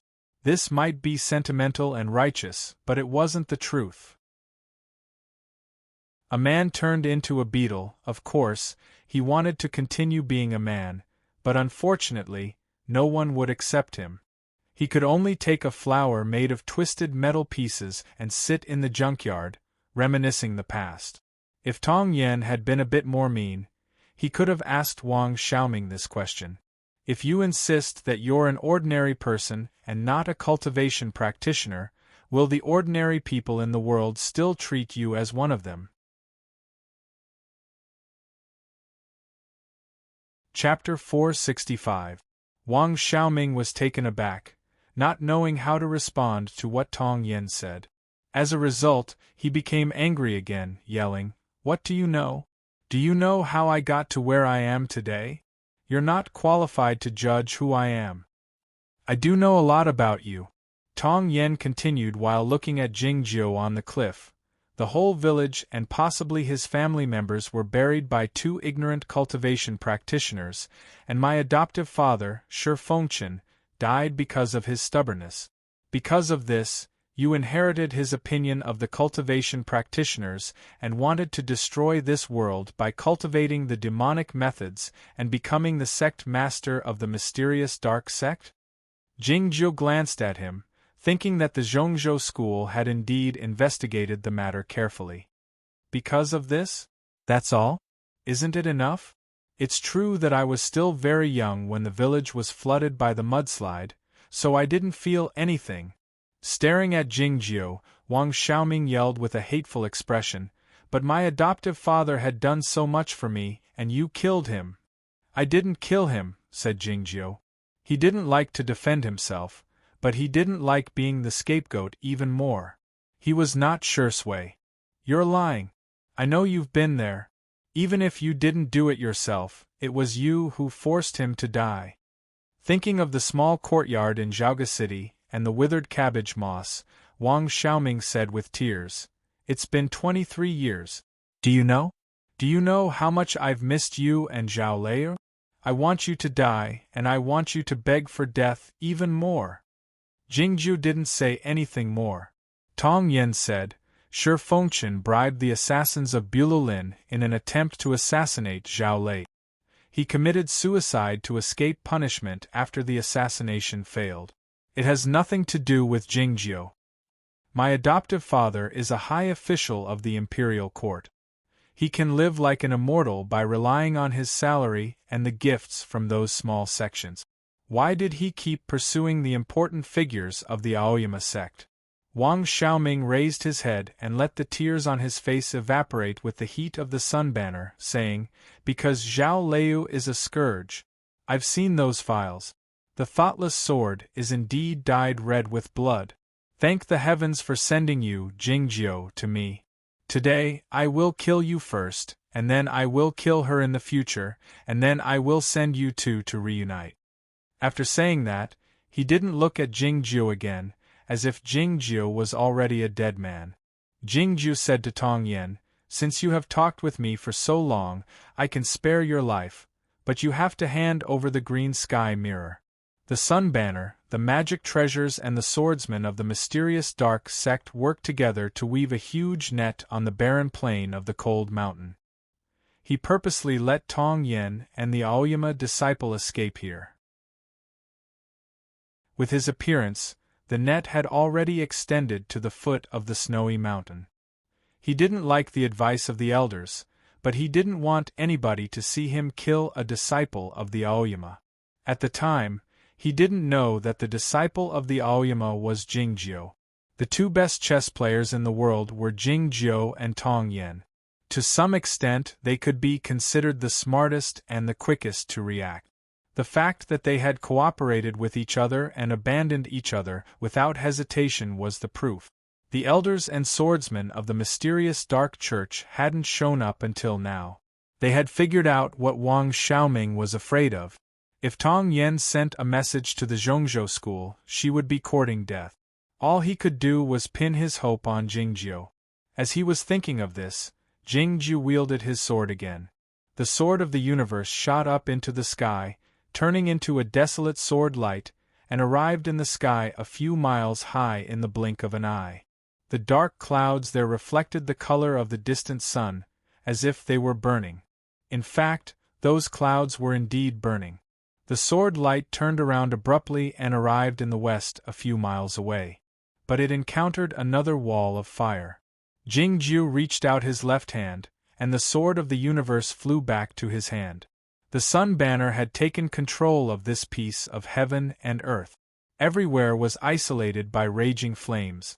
He had driven the sword of the universe to its maximum speed. Even the underworld fairy sword couldn't reach this speed. Since the sword of the universe couldn't get out, neither could he, nor could he send a message out. Standing by the cliff's edge, Wang Xiaoming looked down at Tong Yen. The wildfire in his eyes had gradually died out, but his murderous intent had risen to the maximum. "Since you don't agree, let's die together." Having said that, he reached out his right hand in the air. The sun banner showed its true form again, and the pole was held tightly in his hand. With a buzzing sound, the black banner rose up without any wind, whistling and rolling. The resentful souls inside the banner let out countless shrill cries. These resentful souls were the pure thought bodies that had been refined. They had no sense of perception. The method of refining the banner was much more advanced than that of the deviant practitioner that Jingjiu had met in the underground world. Along with the shrill cries of the resentful souls, the blood-red spots on the black banner grew brighter, and then started to burn. When the sun banner started to burn, the whole heaven and earth started to burn. The sky was covered by dense clouds, and the snowy mountain was gloomy. All of a sudden, it turned red and warm, emitting a dazzling light. The sun banner was rotating at a high speed in Wang Xiaoming's hand, shooting out countless flames. Wherever the flames passed, the ice and snow melted instantly, and then turned into steam. Even the hard rocks softened rapidly and turned into liquid. Soon after, countless flames appeared on the ground in front of the snowy mountain. Those were the earth flames triggered by the sun banner. They were not ordinary flames, but the real fire of the solar polarity, which, along with the Een fire in the underworld river, were known as the most dreadful flames in the world. Even Jingjiu and the king of fire carps couldn't stand it, to say nothing of Tong Yen. The flames were everywhere. The icy land had turned into a swamp, and the icy stream had turned into a gurgling stream. But it was only a moment before the water was evaporated and turned into mist, blocking the view. The wild grass exposed after the snow melted was ablaze instantly, looking like the twinkling stars in the mist. The scene looked like a fairy realm, but it was a real hell in the human world. Jingjiu and Tong Yen were like a small boat in the vast ocean of fire. They could be swallowed up at any moment and turned into nothingness. The sun banner was indeed a magic treasure of the heavenly demon state. Once it attacked with all its might, its power was unimaginably powerful. Countless firewalls trapped Jingjiu and Tong Yen. They had no way to escape. A powerful energy suddenly came from the other side of the mist and the firewalls. A column of fire shot over. It was a direct attack from the sun banner. As she was on the verge of being burned to death, Tong Yen grabbed a slightly hard object in her sleeve with her right hand, wondering if she should use it now. It was then that she suddenly felt the weight on her body lightened. The green sky mirror was in Jingjiu's hand. Jingjiu walked to the front of Tong Yen and raised the green sky mirror to meet the incoming column of fire. There was a loud bang. The air waves surged up and the flames danced wildly, and then dispersed in all directions. The few earth fires that were slightly closer to them were even suppressed back into the ground. The bright and terrifyingly hot flames were shooting out along the edges of the green sky mirror in all directions. Tong Yen grunted and spat out a mouthful of fresh blood. The blood was evaporated into green smoke by the high temperature before it could drop to the ground. He was only shaken by some of the shock waves, but he was already injured quite badly. Jingjiu sensed a tremendous force coming from his right arm, as if a mountain was pressing down on him. He was still holding the green sky mirror steadily, his right arm not moving an inch. If one looked at the ground from the sky, one would think that he was holding a sun in his hand. Tong Yan's fingers flickered in the air, employing the magic to put out the remaining flames on Jingjiu and her own clothes. The green sky mirror was still blocking the column of fire, emitting a bright glow. The air in the ocean of fire was flowing violently, causing the whistling wind and the booming sounds of thunder. Looking at the back of Jingjiu, he asked, "Can you do it?" Jingjiu replied without turning his head around, "It's more resistant to heat." Wang Xiaoming's laughter could be heard in the distance outside the ocean of fire. "Interesting. You are using the green sky mirror, a treasure of the heavenly state of the great vehicle, as a shield. It's such a waste. But how can you block the fire when heaven and earth are on fire?" No sooner had he said this than the sun banner displayed its power again. The ground fires that had just been extinguished rose up from the cracks in the ground again, growing fiercer this time. More terrifyingly, countless balls of fire dropped down from the rolling dark clouds in the sky above the snowy mountain. The flowing flames in the sky looked like a meteor shower, bombarding the ground. No matter how powerful the green sky mirror was, it was only so big. How could it block the rain-like flowing flames? Under such circumstances, anybody would have only one thought: if only the green sky mirror were a bit bigger. Jingjiu tossed the green sky mirror into the sky. The green sky mirror expanded against the wind, instantly turning into a huge bronze mirror of 100 feet in diameter. The green sky mirror had been like this when they were in the deep end of the Huin Valley. The huge bronze mirror was like a huge tree shade, shielding the heads of Jingjiu and Tong Yen. Boom! Boom! Boom! Boom! The flowing flames in the sky landed on the surface of the green sky mirror, creating countless sparks and loud booms, as if hundreds of catapults were attacking the city at the same time. Tong Yen lifted her head to look at the green sky mirror. Looking at the human figures and the pavilions, she asked uncertainly, "Is this okay?" Jingju rubbed his right shoulder and said while looking at the green sky mirror in the sky, "If it can't fight and can't do anything, it's not a magic treasure of the heavenly state." During the wars in the human world, the wagons of the attacking army were often covered with a layer of iron, which could block the arrows and the dreadful hot oil. The green sky mirror played the same role at the moment, except that it was heavier and hovering in the air, looking like a magic treasure that could control the air. If there weren't so many fire walls on the ground in front of the snowy mountain, and they couldn't pass through it, the green sky mirror would be able to protect them as they left the place. Innumerable balls of fire dropped down from the sky and landed on the surface of the green sky mirror like shooting stars, sending out innumerable sparks and scattering on the ground of the barren plain. The green sky mirror descended slowly, getting closer to the ground. Wang Xiaoming's cruel voice came out from the snowy mountain again. "It's indeed interesting. But as I said, heaven and earth are all flames. Even if you can block the sky, what about the earth?" No sooner had he said this than the flames coming out from the cracks in the ground suddenly grew higher, and the ocean of fire grew fiercer. The flames coming out from the ground were the chaotic fire of the sun banner. If it were a regular cultivation practitioner, he would be killed instantly if he touched it. Tong Yen employed the escape method of heaven and earth and leaped up in the air. She leaped up to a height of 100 feet and hid in the shadow of the green sky mirror. The terrifying flames coming out from the ground kept on rising up, and it seemed that they would engulf her soon. An extremely wide flying sword suddenly appeared and blocked the flames. The sword of the universe and the green sky mirror were like two pieces of iron, sandwiching the two of them, leaving only a small gap between them. It was difficult for the flames of the sun banner to get into the gap. Sensing the heat coming from the bottom of her feet, Tong Yen asked in surprise, "Is it possible?" "This sword can withstand the heat," said Jingjiu. This sword had been burning in the deep part of the snowland for 6 years.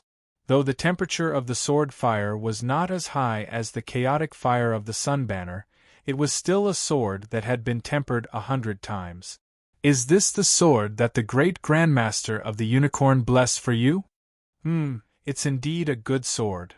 The green sky mirror was drifting over their heads, casting its shadow and blocking the heavenly fire.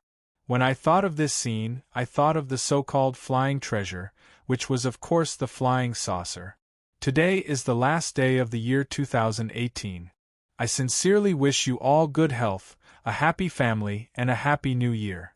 Don't play dirty and make more money. End of this chapter.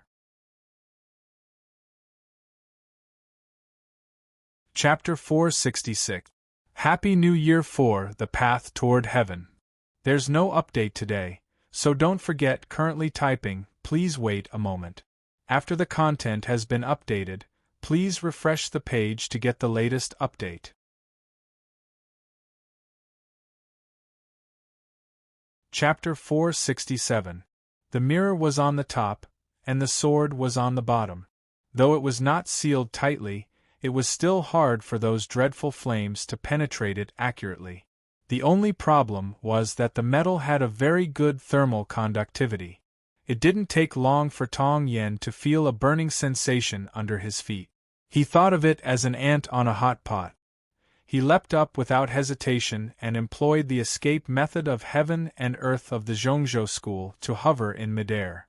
Jingjiu was fully aware that it was merely a temporary relief. He couldn't even hold on for too long in the chaotic fire of the sun banner, let alone other swords and people. If the situation persisted, the sword of the universe would melt at any moment, and Tong Yen would be burned to death before that happened. Jingjiu had already thought of all this. He called out Cold Cicada without hesitation and placed it on his head. Meanwhile, he grabbed at the air with his right hand. A large pit appeared on the ground, and a great deal of burning soil was brought to another place. A stream of bone-piercing coldness descended from above and enshrouded his entire body like a cloak. The remaining coldness fell on the sword of the universe and then dispersed, lowering the temperature in this place. Seeing the small snow-white beetle, Tong Yen was startled, wondering what kind of peculiar treasure it was that could resist the heat of the sun banner. Cold Cicada crouched on Jingzhou's head, feeling uneasy. It had always crouched on Lu Ada's head, and Lu Ada crouched on Jingzhou's head, so there was a layer of separation between them. But now it was lying directly on top of its master's head, which was a bit disrespectful. And what did its master want it to do? Did he want it to put out the dreadful flames outside? But I'm merely a snow beetle of the lowest state in the snowy kingdom. How can I do that? As it was thinking of all this, the voice of Qing suddenly broke out in the green sky mirror, which was being attacked by countless flowing flames. I can't hold on any longer. I can't hold on any longer. Tong Yen shot a glance at Jingzhou, wondering why he had said earlier that the green sky mirror was more resistant to heat. It had only been a short while, but it couldn't hold on any longer. Jingzhou was baffled as well, as he thought that according to his calculation, the green sky mirror should be more resistant to heat than the sword of the universe. But the sword of the universe had just started to turn red and hadn't melted yet. Why did the green sky mirror fail first? Qing flapped her transparent wings and flew out from the green sky mirror. Seeing Cold Cicada hovering above Jingzhou's head, her eyes suddenly beamed. She pounced on it like a bee that had seen a flower. She sat on Jingzhou's shoulder and hugged his head and Cold Cicada to her bosom. Finally, she felt a bit cooler. She said to Jingzhou's ear, "If we don't find another way, we will all die." If they were all going to die, it meant that more than one person was going to die. In the illusionary realm of the green sky mirror, the sky had turned dark red. In a mountain village in the south of the old Chu kingdom, the white-haired eldest young Master Zhang was eating.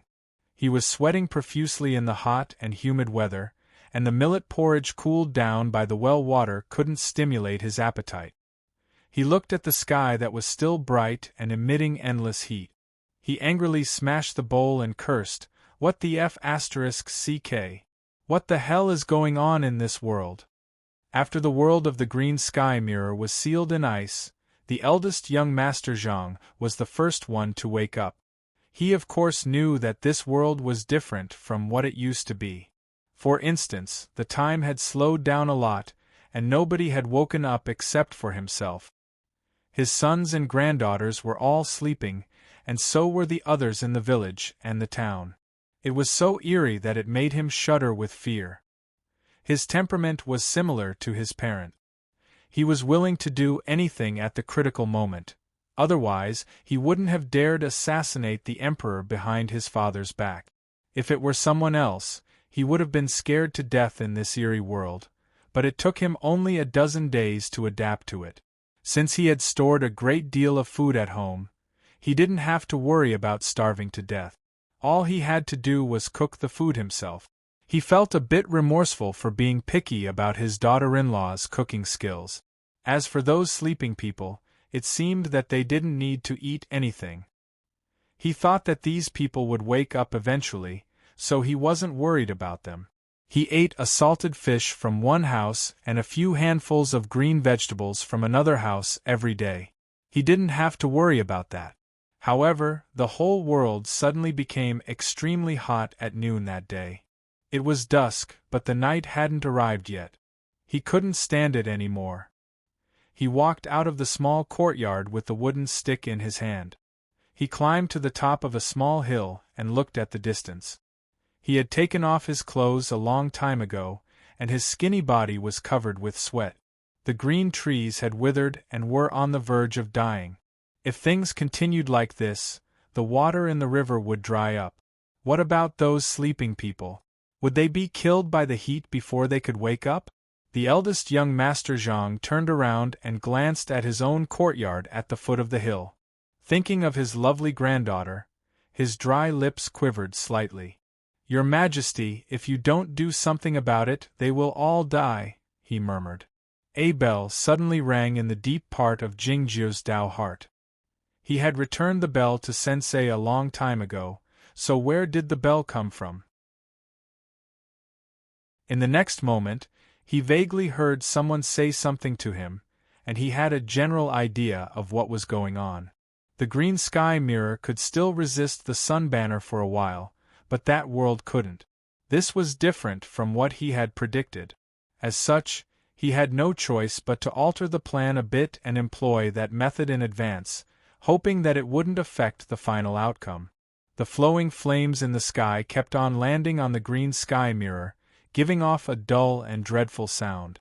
The flames coming out from the cracks in the ground shot up into the sky and burned the sword of the universe. It was truly a concern that the sword would turn back into the fire stick in the snowland. All of a sudden, a great deal of sand and dirt appeared out of nowhere.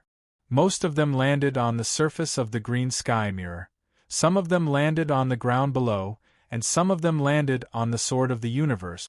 The sword of the universe gave off a sizzling sound, generating a great deal of steam. The body of the sword grew dimmer, and its temperature dropped significantly. So did the green sky mirror. Ching-er was startled, wondering where the sand and dirt came from. Thinking of Jingjiu's grabbing motion in the air, Tong Yen looked at the large pit on the ground, wondering if the sand and dirt came from it. The sand and dirt were still burning at the time, but why was it so cold now that the fire had been extinguished? In front of the cliff on the snowy mountain, Wang Xiaoming sensed an exceedingly cold energy through the sun banner. He was startled, wondering what the hell it was. The temperature of the flames of the sun banner was unimaginably high, but the cold intent could consume a great deal of the flames. How cold must it be? He couldn't figure out how such a cold object could exist in this world. Even the 3-foot sword on the Shangda Peak in Aoyama couldn't do it. To say nothing of the 3-foot sword on the Shangda Peak, the cold source under the Shangda Peak and the icy peak in the deep part of the snowland couldn't even compare to the cold intent contained in the sand and dirt. The universe was the coldest place in the world. Jingjiu sent the burning sand and dirt to the universe. No matter whether they were the chaotic fire of the sun banner or other fires, they would all be extinguished instantly. In the next moment, the temperature of the sand and dirt dropped sharply. Jingjiu brought the sand and dirt back, and used it to cool down the green sky mirror and the sword of the universe. The sun banner would be of no use to him if the objects he sent to the universe were not restricted, but it was impossible. It was because he could destroy any magic treasure and swordsman in Chaotian with a flick of his finger, to say nothing of the sun banner. Even though the process was as simple as taking money out of a wallet and then taking it out after putting his hand in the wallet, it would still take a lot of effort, not to mention the large amount of sand and dirt. The cold sand and dirt blocked the formidable flames, and then the temperature rose rapidly. Jingjiu was aware that this method couldn't be used for a long time. "I'll go kill him," he said to Tong Yen. Tong Yen asked, "What's the percentage?" Thinking of the royal seal of the king of the underworld, the bamboo board, and the underworld fairy sword, Jingjiu said, 20%. "How can we do that?" Ching-er exclaimed worriedly. Jingjiu said to Ching-er, "It's hard for me to die. If I can't kill him, I'll take you with me and leave this place." Ching-er had entered Jingjiu's body and seen that dark, boundless, and cold world. She guessed that Jingjiu should have a way to leave this place with the green sky mirror. "Why don't you take him with you?" she asked. "He's alive," said Jingjiu. "I'm alive as well," Ching-er said urgently. "These are two different ways of living." Jingjiu turned to Tong Yen and said, "If you have any last words, tell her first." Having said that, Jingjiu reached out his hand and handed Ching-er to Tong Yen, disappearing from sight. In Ching-er's bosom, Cold Cicada looked around fearfully, wondering if its master intended to abandon it. Without the cold sand, the temperature of the green sky mirror rose rapidly, and it soon turned red. If the temperature continued, the bronze liquid would drip down from the mirror. The sword of the universe was in a worse state. It had started to soften, looking like a noodle, no, a flatbread. Ching was a spiritual body, so she was in a better state, but Tong Yen couldn't withstand such a high temperature. Her clothes had many holes on them, her hair was withered, and many blisters appeared on her mouth and face. She looked even worse than the Sword of the Universe. Cold cicada kept on crawling on Tong Yan's face, in an attempt to reduce the temperature and relieve the pain, but in fact it was the one in the worst state. Its snow-white body had already turned red, and it was on the verge of being cooked. Hang on a little longer. He might be able to kill his opponent. Ching flapped her wings and dodged the flames while cheering on Tong Yen and Cold Cicada. 10% is too small a possibility. Tong Yen said to Ching, "Put away the green sky mirror, and I'll take you away from here." It wasn't until now that Ching realized that Jingjiu had a backup plan. Feeling startled, she wondered if all those who were good at playing chess were as cruel and formidable as him. How could they abandon a chess piece and conceal their prowess until the end? She suddenly had a hope that Jingjiu's chess-playing skill was superior to Tong Yan's. Did it mean that Jingjiu had concealed something as well? Hearing what Tong Yen said, Cold Cicada stopped treating Jingjiu's wound and jumped onto Jingjiu's shoulder, looking at his lips intently. His master said there was a 20% chance of success, but this person said there was only a 10% chance. Did he look down on his master, or did he think his master was deceiving him? No matter what, this person had deceived his master. When his master came back, he had to find a way to tell him. There was a hole on the other side of the snowy mountain. It was a hole left behind by the Sword of the Universe after it was knocked away by the sun banner. There was a thin snowy stream at the bottom of the hole. The snowy stream grew larger and larger until it looked like a snowy waterfall. This was the result of the avalanche. The entire foothill was almost filled up by the snowy mountain. All of a sudden, the surface of the snowy ground bulged slightly and rose higher, looking like a snowman standing up. It was a snowman. The snowman was very small, and its lower body was buried in the snow, making it look even smaller. This snowman had a pair of black eyes. Besides that, there was nothing else on its face, including a nose and a mouth. It was a patch of whiteness, but it was very clean. Looking at the other side of the mountain, the snowman sensed the heat over there. Though there was no emotion in its eyes, it gave off a gloomy and dreadful energy. Happy New Year, everybody. I've corrected all the typos in the chapters a few days ago. I'm going to start fresh again. There will be many typos in the chapters in the coming days. I'll find time to correct them. Besides, this chapter is not a draft. I've finished writing it before 8 o'clock. I've collected the name of the Snow Girl. What do you think of it as by Mang Mang? Chapter 468. After reading everyone's opinion, I found it was not right to use the surname Bai. There were too many princesses with the surname Bai. I should just call her the Snow Girl, Mimi. There were many kinds of snowmen in the world. As for how many kinds there were, it depended on the imagination of the children who liked to play with snow and the southern people who rarely saw snow. This snowman looked like the most ordinary kind.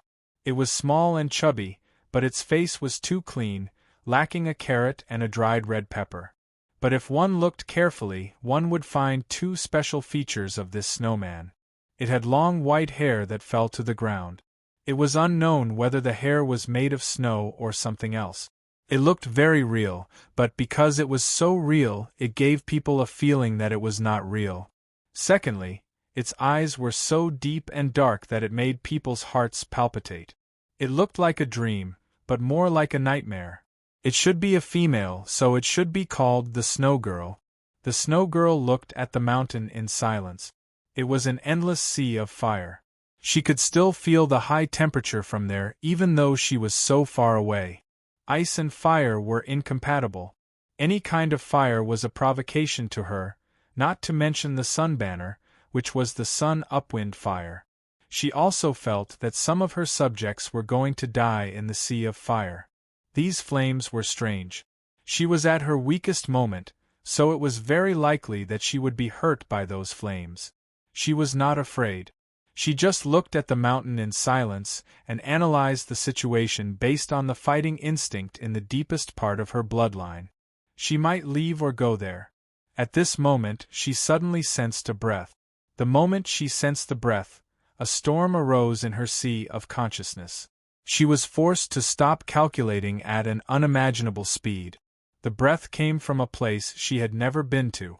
It was extremely cold, and there was almost no trace of movement in it. It was almost absolutely still. Absolute coldness and stillness were the most terrible things. Even she felt it was a little scary. But at the same time, it was the highest state that she pursued in her life, and it was the strongest desire buried deep in her instinct. This pursuit and desire was the source of the storm in her sea of consciousness. The snow girl stood up, but she was still very short. She walked toward the mountain. Her gait was very strange. It seemed that her feet were put in a white cloth bag, so she could only hop forward.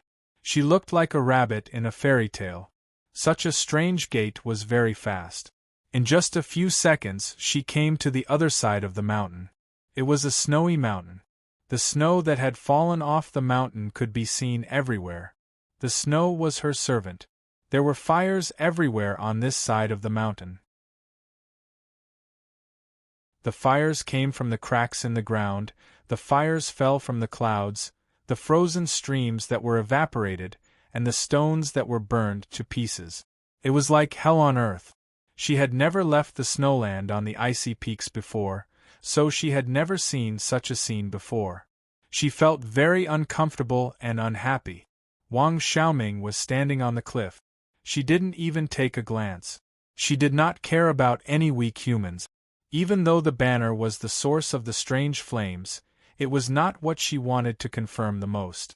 Her line of sight fell on the green sky mirror in the distance and saw Cold Cicada.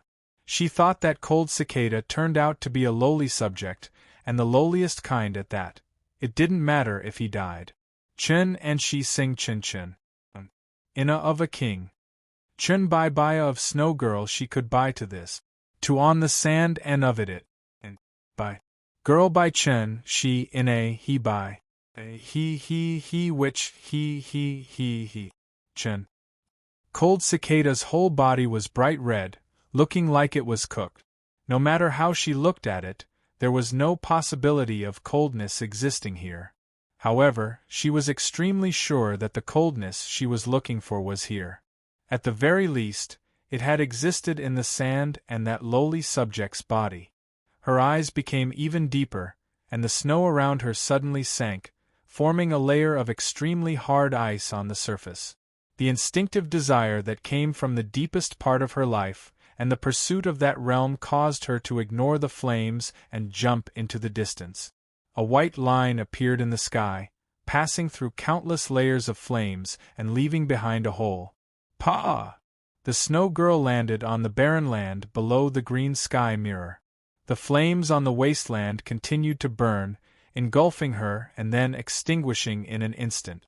Frost formed on the surface of the hot stone she was stepping on, and then it shattered in an instant. The snow girl lifted her head to look at the green sky mirror. The wilderness became abnormally quiet and deathly still. It seemed that the heavenly flames descending from the clouds and the tongues of fire shooting out from the cracks in the ground had all lost their voices. Sitting on Tong Yan's shoulder, Qing looked at the snowman on the ground with a pale face, wondering what kind of monster this was. Looking at the snowman, Cold Cicada felt an extreme fear.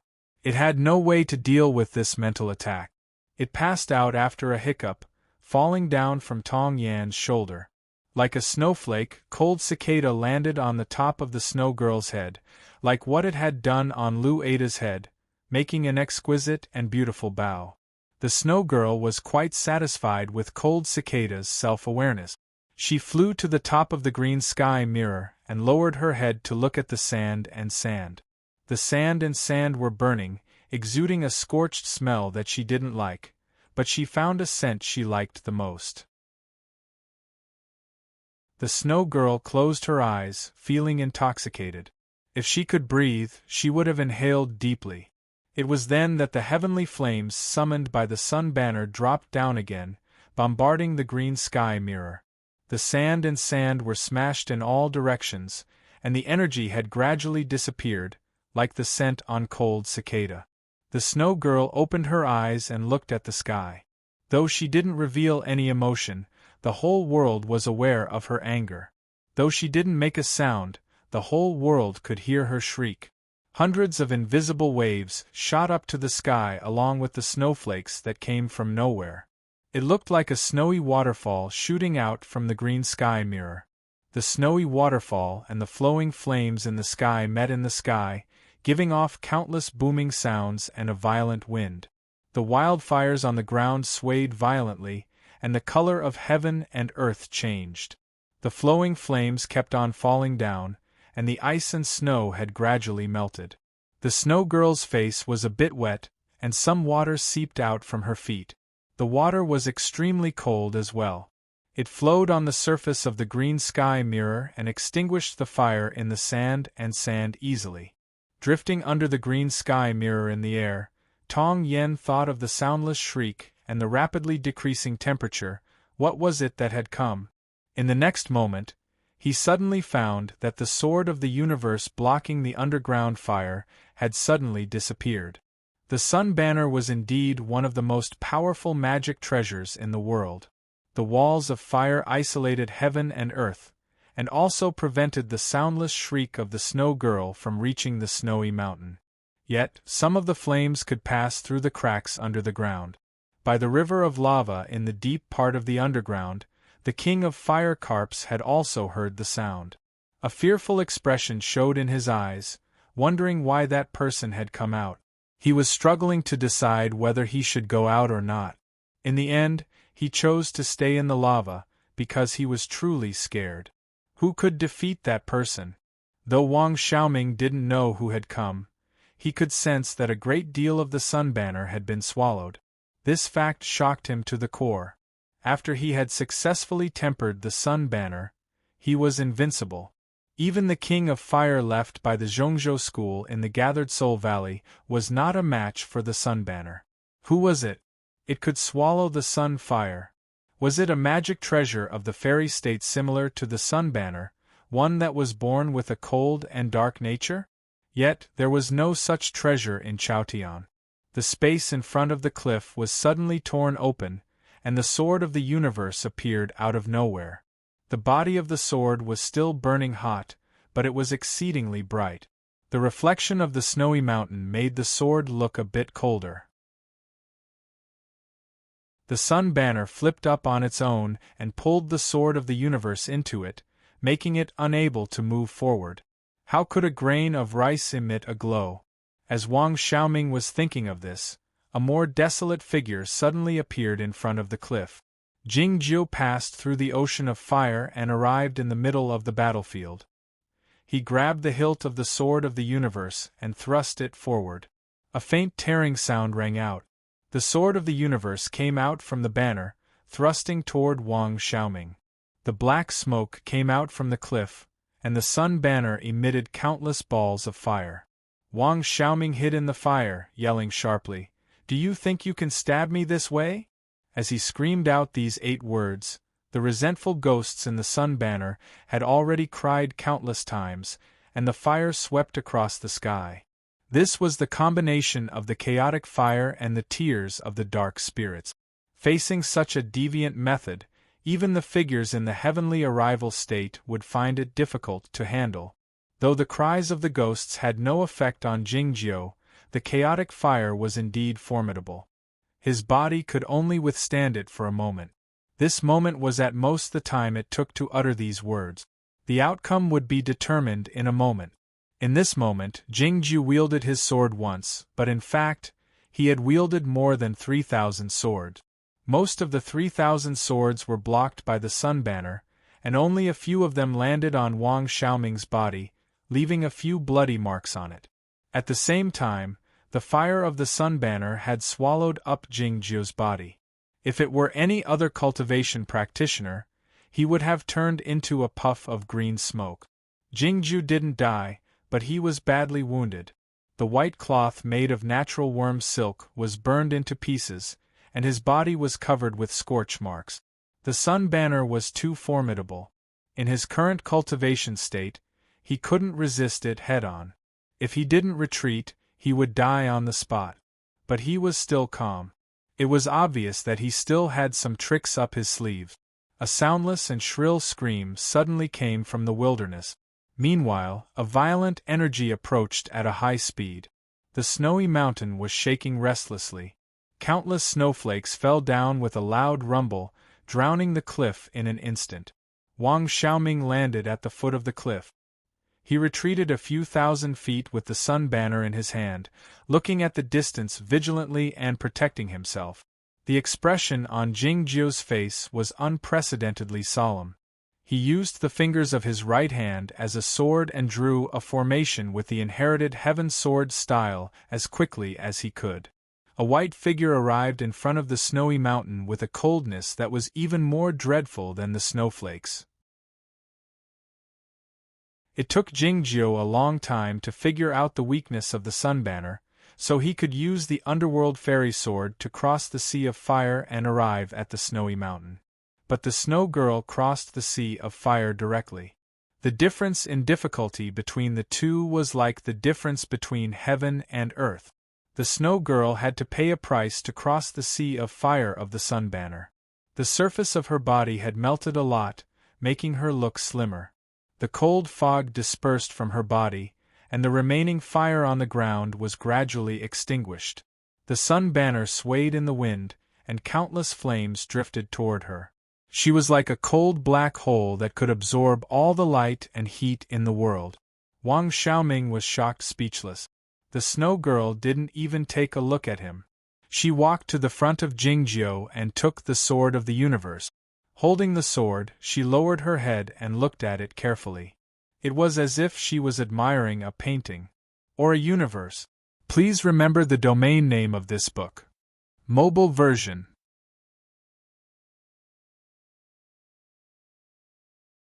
Chapter 469. The expression on Jingjiu's face was grave. He used his right hand as a sword and employed the sword style of the inherited heaven sword to form the formation. He was very serious, as if he were facing a formidable foe. How many people in the world could snatch the sword from Jingjiu's hand so easily under such circumstances? Zhao Lei was not one of them. What Jingjiu said was correct. Among all the sword styles of the 9 peaks of Green Mountain, Gu Qing's sword style of the inherited heaven sword style was the worst. It depended on whether Gu Qing could improve in the future. If he exerted his full strength, he would be able to compete with the snow girl. After all, the sword of the universe was his own sword. Yet, he could sense clearly that she was only interested in the sword. More importantly, Wang Xiaoming was not far away with the sun banner in his hand. He had to seize this opportunity. As the snow girl arrived in the field, the cloud-like flames drifted toward her after drawing an arc in the air. The heavenly fires in the clouds didn't fall down toward the green sky mirror, but bombarded her incessantly. The water in the stream froze into ice and evaporated into smoke. The red and hot rocks were frozen and cracked instantly by the cold water. It was a chaotic scene. It was evident that something was wrong with the sun banner. The chaotic fire in the banner started attacking the snow girl on its own, not obeying Wang Xiaoming's will. As the chilly wind rose, Jingjiu disappeared from the original spot and arrived a few thousand feet away. He wielded his right hand like a blade in the air toward Wang Xiaoming. He didn't use the seal of the king of the underworld, because it would take some time before it could exert its full power. And he didn't use other magic treasures either. All he used was his own right hand. When Qing Er said that the green sky mirror couldn't be used in combat, Jingjiu was baffled, thinking that a magic treasure of the heavenly state that couldn't be used in combat was no different from a piece of scrap metal. What did a magic treasure of the heavenly state that could be used in combat mean then? He wanted to try and see how much power his right hand had recovered after he had sharpened it from spring to autumn and then to spring. The sun banner rose up in front of Wang Xiaoming to protect him. The chaotic fire was attracted by the snow girl. Though the sun banner was a powerful magic treasure, it couldn't block Jingjiu's right hand. With a soft sound, an obvious crack appeared on the surface of the banner, which was filled with the color of the black soul fire. Wang Xiaoming had a look of disbelief on his face. How could this be possible? The ardent sun banner was connected to his heart and blood. When the banner was damaged, his mind also suffered a great impact. He spat out a mouthful of blood. He let out a muffled groan and quickly circulated his demonic power. The edge of the banner rolled up a huge wave and sent Jingjiu flying. At the same time, it sent him into the clouds, and in the blink of an eye, he was already high up in the sky. With a buzzing sound, Jingjiu's sleeves fluttered as he arrived in the sky. He was like Wang Xiaoming's shadow. His right hand slashed down with a sharp light. Wang Xiaoming's demonic magic was indeed remarkable. With a stern shout, he turned into several streaks of black smoke and forcefully took back the control of the sun banner. Then, he rolled up the flames in the clouds and bombarded Jingjiu. A muffled clap of thunder sounded in the sky. The gloomy but incessantly burning clouds shattered and quickly dispersed. The wall of fire in the crevice gradually dimmed until it disappeared without a trace. Two straight lines appeared where the muffled thunder had struck. One line entered the front of the snowy mountain, and the other fell in the distance. There was a large pit in the distant barren plain. Wang Xiaoming's eyes were closed. The demonic armor on his body had broken into two pieces, and his chest was covered with fresh blood, his face as pale as a piece of paper. He suddenly opened his eyes while the black smoke was entangling around him, and he let out a howl like a wounded animal. He didn't expect that the sun banner would suddenly malfunction at the critical moment. All he did was attack the snowman who came out of nowhere and let go of Jingjiu. In order to seize the green sky mirror, he had prepared for a long time, but he ended up in a sorry state, and he had even destroyed a magic treasure of high state that could save his life. The worst part was that Jingjiu had even created a crack on the sun banner. Though this crack wouldn't have a significant effect on the sun banner, how many more people would he have to kill if he wanted to temper the sun banner to a perfect state? What enraged and frustrated him the most was that he was inferior to Jingjiu. He dashed out from the bottom of the pit while holding the sun banner, and was about to leap up into the air to continue fighting with Jingjiu. Along with a few sounds of breaking wind, Gao Ye and a few elders of the mysterious dark church arrived. Seeing the scene, they approached Wang Xiaoming hastily to stop him. The church master had suddenly disappeared from the headquarters, and the sun banner had behaved abnormally. As such, they knew that something had happened. As soon as the fire cloud of the sun banner dispersed, they rushed over. Unexpectedly, they saw such a scene. Though these elders were dissatisfied with Wang Xiaoming's behavior, they didn't dare do anything to him. All they could do was beg him to leave as soon as possible. This place was the northern foot of the cold mountain, close to White Town. The sun banner had caused such a commotion that day, so it would definitely alert those swordsmen of the orthodox sections. If Zen Master and the others came over and took the opportunity to take the sun banner away, the mysterious dark church would be finished. Before he left, Wang Xiaoming glanced at the snowy mountain resentfully, thinking that he would kill him one day. Not long after the group of the mysterious dark church left, the swordsmen of the orthodox sects arrived. They were the immortal He of the Kunlun sect and the church master of the Windy Broadsword sect. Standing in the clouds, they looked down at the devastated barren plain and the collapsed snowy mountain, furrowing their eyebrows, wondering what had happened here. Those melted rocks should have been melted by the sun banner of the mysterious dark church, but they didn't leave any trace of the melted rocks on the ground. A little earlier, the fire in front of the snowy mountain had been extinguished.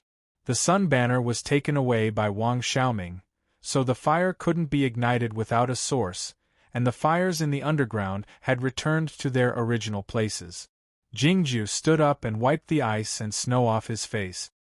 He looked at the distance with furrowed brows, his face pale. He didn't expect Wang Xiaoming to have a demonic armor on him. Though it was shattered by Jingju's sword, this man's life was saved.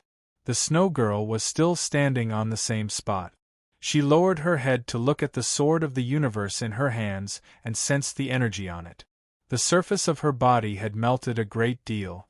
The water dripped onto the ground and turned into ice instantly, but it seemed that she didn't notice that she had been injured severely by the chaotic fire of the sun banner. It was probably because she didn't have much fighting experience, or it was because she thought that a magic treasure of the human race like the sun banner couldn't inflict any damage on her. Jingju walked out from the snowy ground. He didn't even take a look at the sword of the universe in her hands.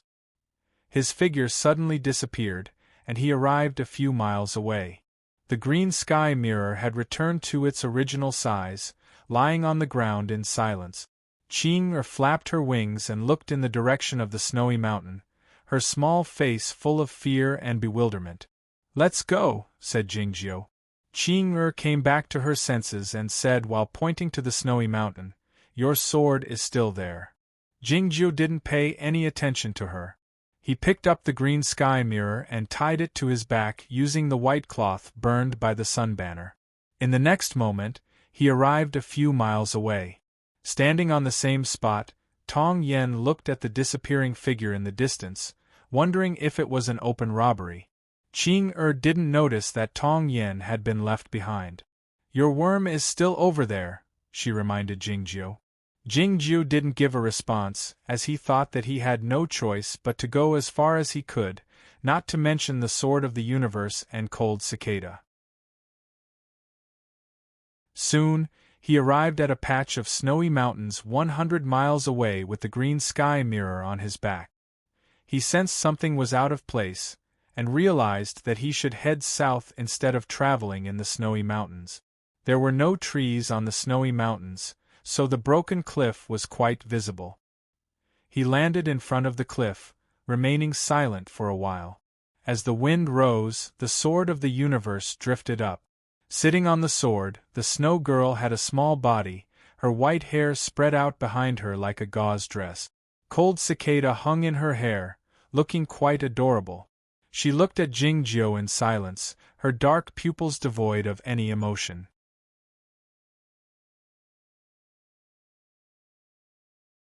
Chapter 470. The Sword of the Universe landed on the cliff. The snow girl looked at Jingjiu without uttering a word. It had been a while since she walked out from the snowy mountain, but this was the first time that Jingjiu had seen her clearly. After being washed by the chaotic fire of the sun banner, the ice and snow on the surface of the snow girl's body had melted a great deal. Though she was not as round as before, she was still a bit round. Her fingers were chubby and looked as lovely as a glutinous rice cake. Her feet were joined together, so Jingjiu couldn't see her clearly. Back when he was trapped in the deep part of the snowland, he had communicated with the great queen of the snowy kingdom a few times. Like most of the humans, he had tried to guess what the highest being in Chaotian looked like, but he didn't expect her to be a little round snowman.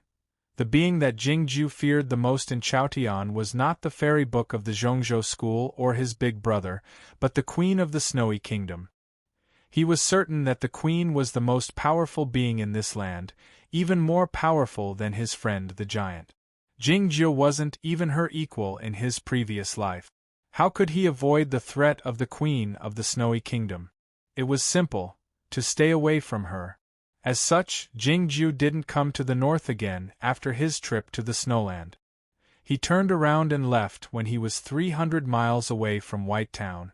As such, he didn't take a look at the snow girl from beginning to end, because he didn't want her to discover his existence. Now that the snow girl stood in front of him, it didn't matter anymore. He didn't mind taking a look at her, but it was better not to talk if possible. Qing poked her head out of the green sky mirror gingerly. She looked at the profile of Jingjiu and the snow girl. She intended to say something, but she closed her mouth tightly in the end. It was quiet on the cliff, as quiet as a graveyard. The footsteps suddenly broke out in the wind and snow. Tong Yen had finally arrived. He said to Jingjiu in a mocking tone, "I didn't expect you to stop and wait for me." Qing found that Tong Yen was left behind by Jingjiu in front of the snowy mountain by now. She glanced at him sympathetically, thinking that those who played chess had a filthy heart. The next moment, Tong Yen saw Xue Jiai. She held back the words she was about to question Jingjiu and fell silent. His temperament was proud and aloof. He was calm even after seeing Jingjiu leave with the green sky mirror, but his silence at the moment had nothing to do with calmness. It was obvious that he was shocked, speechless. The reason why his emotions fluctuated so strongly was because he had already vaguely guessed Xue Jiai's background. He was a talented disciple of Zhongzhou school, and his cultivation was profound. At a young age, he was already a swordsman in the middle stage of Yuanying realm. However, he didn't play any role in the battle in front of the snow mountain. It was not because he was too weak, but because the sun banner was too powerful. If Xue Jiai hadn't appeared, they would have been dead by now. In other words, the snow girl was their savior. However, Jingjiu didn't even dare to take a look at her. He ran away faster than a stray dog. He even abandoned the sword of the universe, a flying sword of the immortal standard that he had refined with great efforts. Why? With the addition of another person, there was still no sound coming from the snowy cliff. It was still as silent as a tomb. There was no difference between a joint tomb and a single tomb. It was then that a voice suddenly broke the silence. It was unclear when Cold Cicada had woken up. It was very happy to see Jingjiu, its thin limbs rubbing against each other at a high speed, making buzzing sounds. Jingjiu, Tong Yen and Qing all fixed their gazes on Cold Cicada. The expressions in their eyes were complicated, including pity and admiration. Even the snow girl shot a sideways glance at Cold Cicada. If she had the whites of her eyes, it would look like she was rolling her eyes. By now, Cold Cicada had realized what was going on, feeling extremely terrified. Its body suddenly stiffened, and it dropped to the ground like an empty chestnut shell, making a faint paw sound. What frightened it the most was that for some reason, it couldn't pass out. Jingjiu shot it a glance. Cold Cicada struggled a lot. After hesitating for a long time, it crawled gingerly toward Jingjiu on the snowy ground. The snow girl fixed her gaze on Cold Cicada. Cold Cicada became stiff again. It turned its body around slowly, glancing at her and then at Jingjiu. Cold Cicada didn't know where it should go in the wind and snow, though it was a vast world. In the end, it closed its eyes and made up its mind. It lay on the ground and pretended to be dead, but its body was trembling incessantly. Looking at the snow girl in silence, Jingjiu suddenly reached out his hand to pick up Cold Cicada, and then put it away. The temperature in the cliff began to drop rapidly, and heaven and earth were shrouded by the cold intent. The snow girl suddenly uttered a gurgling sound while staring into Jingjiu's eyes. The sound was very weak, like the sound of a hungry puppy who wanted to drink milk. Qing opened her mouth, unable to utter a single word. The expression on her face was quite interesting, as she wondered who could have expected this person's voice to be like this. Tong Yen noticed that the snow girl didn't have a mouth, so the sound should come from her belly. Gurgling, looking at Jingjiu, the snow girl continued making her own sound earnestly. No matter what kind of sound it was, it could lighten the tense and depressing atmosphere. Moreover, it was such a weak and lovely gurgling sound, one wouldn't feel scared even if it came from the grave. The gurgling sound was very lovely and childish. The gurgling sound was annoying at most, but it was never scary. Qing felt a bit relieved, asking, "What is she saying?" Tong Yen shook her head and looked at Jingjiu. Jingjiu stared at the snow girl as if he were facing a formidable foe or an abyss, as if he were looking at Nan Wang after drinking wine. "Do you also want to go there?" he asked. The snow girl gurgled again. "No, you are alive," said Jingjiu. The snow girl gurgled twice, seeming to be puzzled. Its name is Cold Cicada. Yes, it can go there, because its life state is very low, and I thought this little guy was a bit strange back then. Jingjiu continued while looking at her. You are different. I don't have the ability or the qualification to send you there. Sitting on the sword of the universe, the snow girl didn't reveal any energy. She looked like a dead object, just like Jingjiu sometimes, but anyone could tell by looking at her deep and dark pupils that she was alive, and a very high-level one at that. The snow girl fell silent, as if she was thinking about something. Qing flew to Jingjiu's shoulder and sat down, asking curiously, "Can you understand what she is saying?" Jingjiu uttered Qing thought that gurgling was just gurgling. How could he understand different meanings? She asked, "Is it a spiritual communication?" "Guess," said Jingjiu. Qing wondered if he wanted her to guess. Back in the snowland, Jingjiu and the Queen of the Snowy Kingdom communicated through spiritual awareness. It was convenient, but the pressure that came with the spiritual awareness was also dreadful. Since the snow girl couldn't communicate through spiritual awareness, Jingjiu could only guess, which was a bit difficult. It was indeed troublesome to deal with a child. It was indeed reasonable that his big brother didn't choose to spread his seeds all over the world when he recruited many disciples and subordinate. The snow girl suddenly gurgled again. Jingjiu said, "I can give you Cold Cicada, the sword, and everything related to that world, including the bamboo chair, but I can't." The snow girl looked at Jingjiu in silence. The temperature in the cliff dropped abruptly, and the wind and snow intensified. Though she didn't make any gurgling sound, the three of them could sense the danger. It was like the shrill scream she made when she was enraged by the sun banner. Though it was soundless, it could be heard by heaven and earth. Qing was scared, so she hid in the green sky mirror. Tong Yen lowered his head, and found that he couldn't predict what the other party would do. He was good at chess playing, so he had an amazing calculating ability. Unfortunately, he couldn't predict what Jingjiu would do, so he couldn't do anything about it. Nobody knew what the snow girl would do next, or how she would strike. When she collided with the sun banner, she didn't do anything, but the chaotic fire drifted toward her. They didn't even know if she could raise her two short hands. Apart from the Broadsword King and Zen Master, nobody had any experience in this field. If they didn't know what her opponent would do, they probably wouldn't be able to defeat her. Tong Yen could only calculate this much. He knew that he had no choice but to wait for her to strike first. It was then that the snow girl suddenly closed her eyes. The wind blew the snowflakes to the bottom of the cliff and then dispersed like the clouds. Time passed slowly, but she didn't open her eyes. Qing couldn't restrain her curiosity any longer. She crawled out from the green sky mirror and asked gingerly, "What's wrong?" Tong Yen looked at the snow girl, remaining silent.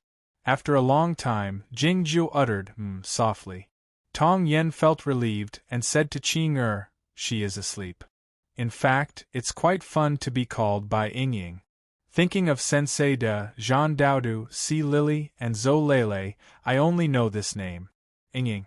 I'll update less in the near future, and I'll probably stop updating at any time. It's because I've caught a cold. I have to go to the south for a meeting. I have to pick up my dear niece and bring her to the Daqing festival. I'll take her to see the world of ice and snow in Bing City and go skiing in Yabuli, and I've written on the official WeChat account a few days ago that I'll take her to the hot spring on a moonless night after the snowfall and take her to watch the stars by the lake, and then I'll wait for the cold to get worse. My parents-in-law are back, and I have to prepare for the spring festival. I've spent the spring festival in Hubei in the last 2 or 3 years, so I have to prepare for it here this year. I feel so tired just thinking about it. Ying, you guys hit me.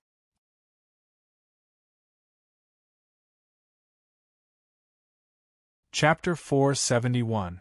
Qing didn't understand at all and asked, "Is she sleepy? How did he suddenly fall asleep?" "You can think of it as meditation or hibernation," Tong Yen explained. She was hurt by the sun banner, so she entered this state. Jingjiu glanced at them and reminded them to keep their voices down in case they woke her up. He and Tong Yen were the human race's most adept chess players. They had been silent for a while to observe, analyze, and calculate. In the end, he came to the conclusion that the snow girl had fallen asleep. Qing was very surprised, wondering how this man could be injured by the sun banner. Compared to the underworld, the Snow Empire was the greatest and true threat to the human race. This was a fact that everyone knew. However, mortals were only afraid of the world of ice and snow, and they did not understand the real reason. Only the cultivators in the world of cultivation and the real spirits of heavenly treasures like her knew that the Queen of the Snowy Kingdom was the source of all the fear. The Queen of the Snowy Kingdom was an intelligent being of the highest state in Chaotian. Even the ancient divine animals like the unicorn were inferior to her. She was a legendary being. Normally, even if the sun banner possessed the power of a being in the reaching heaven state, it shouldn't have been able to hurt her. If it was that person who came, she naturally wouldn't be injured, but she's only that person's daughter. Tong Yen looked at the snow girl and said with a complicated expression, "This kind of high-level bloodline has an extremely long lifespan. 20 years is too short. She is still a child." Jingjiu agreed with this judgment. Years ago, he had experienced the coercion in the snowland. The sun banner was just an ordinary flag for the queen. But he was wrong about one thing. The reason why the snow girl was hurt by the sun banner was not because she was underage or inexperienced, but because she had forgotten that she was very weak. She still looked at the world as she used to. She judged the strong and the weak according to what she used to see. She really thought that the sun banner was just a small flag. Qing said happily, "That's great. Let's go then." Tong Yen fell silent again. Jingjiu looked down at the snow and wind at the foot of the cliff. No one knew what he was thinking. The north of the cold mountain was to the south of the snowline set by the humans. The appearance of the snow girl here could bring unimaginable disasters to the human race. Even if she was just a child, she was still that person's child. The most important thing for Jingjiu and Tong Yen to do at the moment was to find a way to inform White Town and ask Broadsword King and Zen Master to come here and suppress her. If she woke up, how could they keep her? If she hadn't attracted the sun banner's mystical fire, we would have been dead by now. Tong Yen said, "In a sense, she is our savior." The meaning of these words was very clear.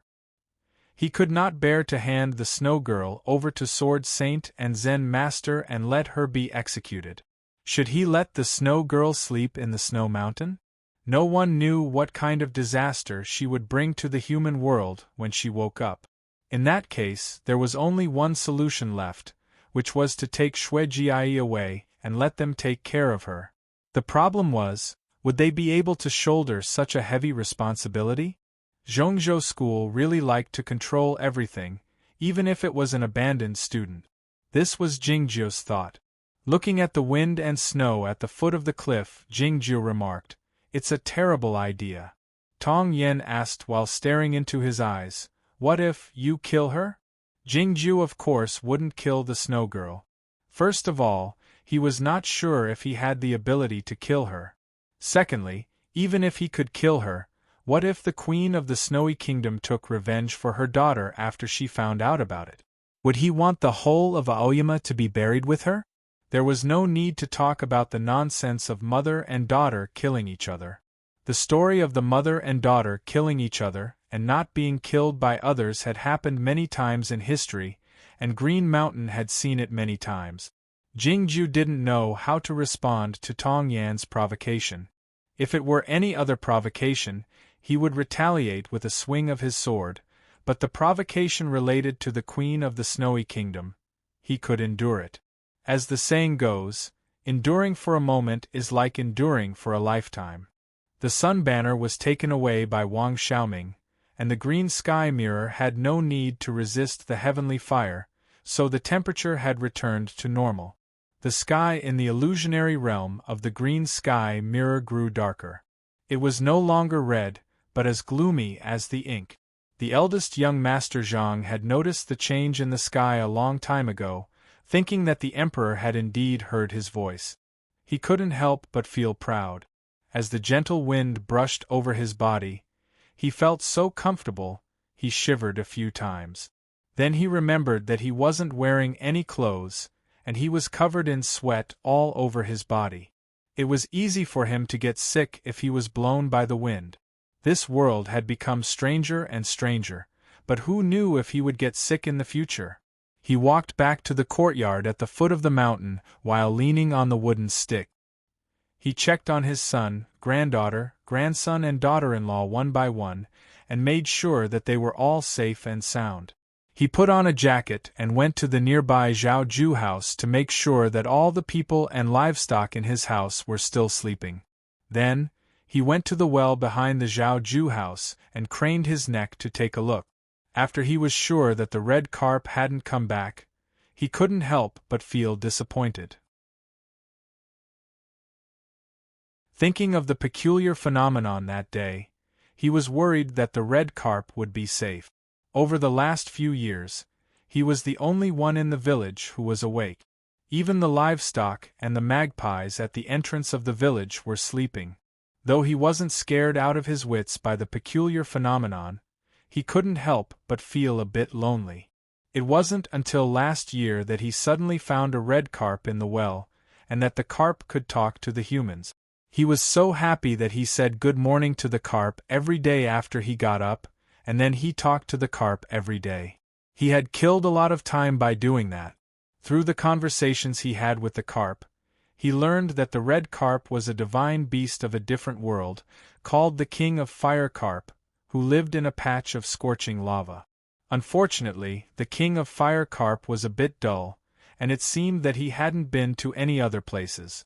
All he could talk to the carp about was how formidable he was, which made him feel bored. As a result, the red carp had suddenly disappeared a few days ago. The eldest young Master Zhang was so anxious that he almost jumped into the well. He searched for the carp in the rivers around the village for a long time, and he even went to the market in the town and searched the fish shops for the fish that would never rot, but he still couldn't find the carp. In the deep end of the barren land, in the scorching lava river, the fire carp felt relieved when he sensed that the dreadful energy was moving away. He had finally come up to the surface of the river and rolled a few times cheerfully, splashing a large amount of red lava and burning a picture on the cliff wall. It was better that the carp had left, the farther the better. It had nothing to do with him if the human race encountered any trouble. He was merely a fish. In the next moment, he sensed that the energy of the green sky mirror was also moving away. He couldn't help but stop wagging his tail, and looked up worriedly, wondering if Brother Zhang would have a mishap. In recent years, the coldness in the snowland had grown colder and colder, and the snowfall season in Jui City and other places had grown longer. Even Diyuan City, which had a pleasant climate, had grown much colder. It had been a long time since the beginning of spring. The sky in Diyuan City had cleared up, and it had been warm for a few days. But suddenly, a heavy snowfall occurred, and the coldness of late spring arrived. The accumulated snow was everywhere on the streets, and the surface of the rivers was covered with a thin layer of ice. If a cultivation practitioner looked down at the ground from the sky and observed it for a long time, he might find that this snowfall had nothing to do with the coldness of late spring or the cold air in the north. The mountains and fields in the north had started to grow green. Diyuan City and its surroundings were covered with white snow, looking like a white circle. The closer one was to the center of the circle, the thicker the accumulated snow was, and the colder the air was. There was a nunnery at the intersection of a mountain stream in the northeast of Diyuan City. There was a nunnery at the end of the stream when one turned to the right. This nunnery was covered with white snow, which happened to be the center of the circle. An old rock was lying on the ground in front of the nunnery. 2 words were carved on the rock: 3000.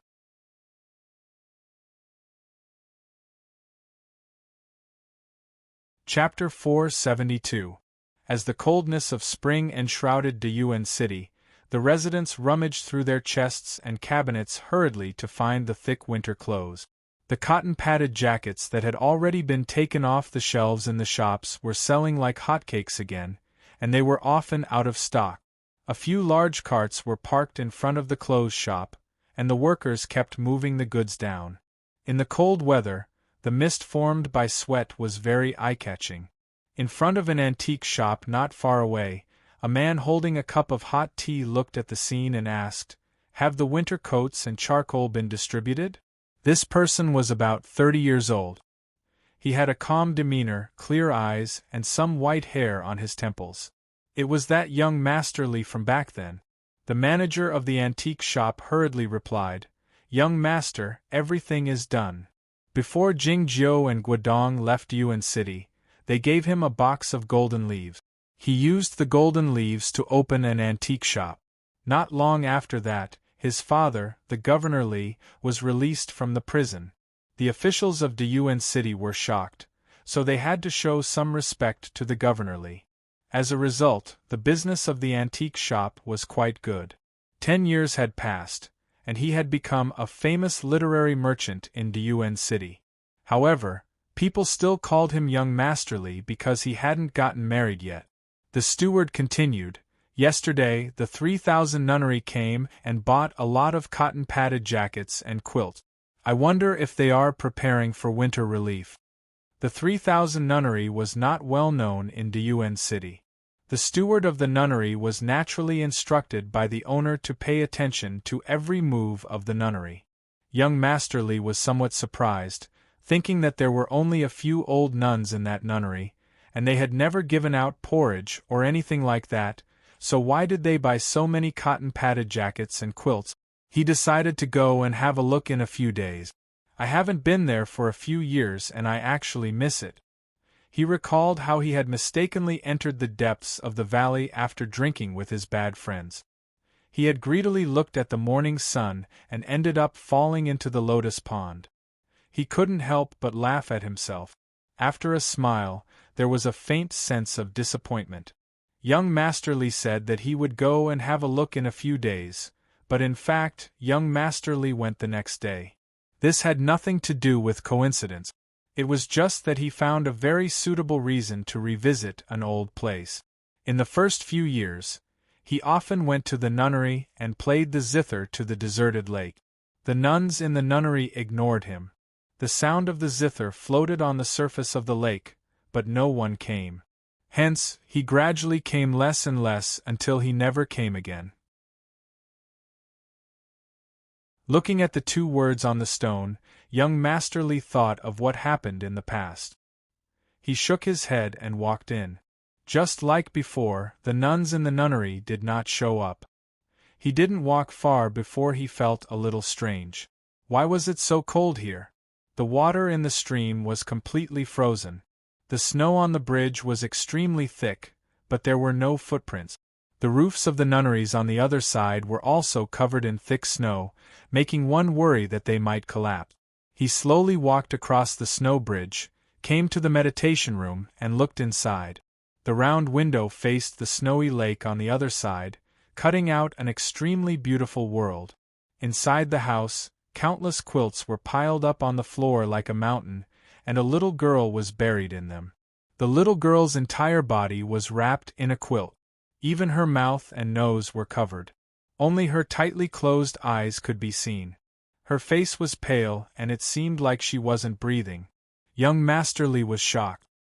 He looked around to make sure there was no one around. Without hesitation, he climbed over the railing and rushed into the house. With a muffled hum, an invisible force bounced him back, causing him to fall heavily into the snow. He did not get up. He pulled out a knife from his boot and looked at the meditation room, wondering where he should go in. "Put down the knife. I don't want to kill you."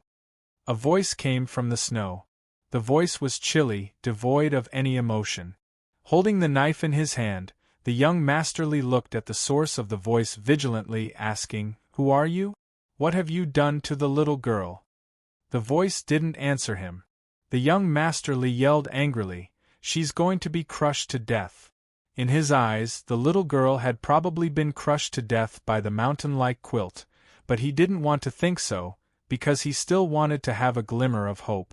Noiselessly, Jingju walked over from the snow and said calmly while looking at him, "She's not dead yet." Looking at Jingju's face, the young Master Li couldn't help but be stunned. His mind was in a mess as he murmured, "Then she will die from the heat." "She won't die from the heat. But if we don't do that, everybody in Diyuan City will freeze to death." Having said that, Jingju turned around and walked toward the snowy lake behind the meditation room. The young Master Li finally came to his senses, and all the memories of the past came back to his mind. Looking at Jingju's back, he asked in a trembling voice, "You are back? I don't think she will come back here." The figure of Jingju disappeared from the other side of the meditation room. The young Master Li lowered his hand that was holding the broadsword, and then lowered his head. Back then, he had guessed that this pair of brother and sister should be the immortals.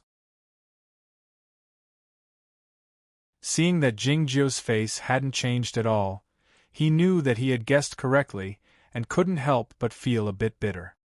His father had suddenly escaped from the catastrophe, the ancient painting had been sent back, and his treacherous friend had been caught and brought back. He also suspected that all these events had something to do with this pair of brother and sister. And that box of golden leaves. There were so many things he wanted to ask, but he didn't know where to start. The path of immortals and mortals were different, and the affairs of the world were like dust. Their time was different. Standing in the snow for a long time, he bowed deeply to the meditation room, turned around and left. Tong Yen and Qing came to the railing outside the meditation room and looked at the departing figure, feeling it quite strange. Who was this person? There was a lethal formation set up by Jingjiu using the inherited heaven sword style in front of the meditation room. This person attempted to enter the meditation room, but he didn't die. It meant that Jingjiu didn't want him to die, so he removed the formation temporarily. What was even more unbelievable was that Jingjiu had exchanged a few words with this person, which was a rare occurrence given his temperament. Qing turned to look at the snow girl under the quilt, feeling even more baffled. She had watched Jingjiu for several decades in the illusionary realm of the green sky mirror, so she knew Jingjiu better than most people in the real world. Jingjiu was afraid of trouble and didn't like to cause any trouble. To put it more precisely, he was afraid of death. But why did he agree with Tong Yen and bring the snow girl here? Night fell. The snowy clouds blocked the stars, and the lights in the darkness were quite eye-catching. The old nun walked out slowly and lit the remaining dozen lamps one by one with her trembling hands. "Thank you for your hard work," said Jingjiu. The old nun lifted her head and said to Jingjiu, "My lifespan has come to an end, and I should have died a few years ago. It's not easy for me to hold on until now. I thought." Before he could finish his sentence, the unfinished words turned into a sigh. After a moment of silence, Jingjiu said, "She is doing well now. She should wake up in a few years." The old nun didn't say anything more. She returned to her own room with the help of her disciples. The lamps in the 3000 nunnery were the longevity lamps that had been maintained for more than 100 years. Given the old nun's cultivation state, she could only light a dozen lamps every night.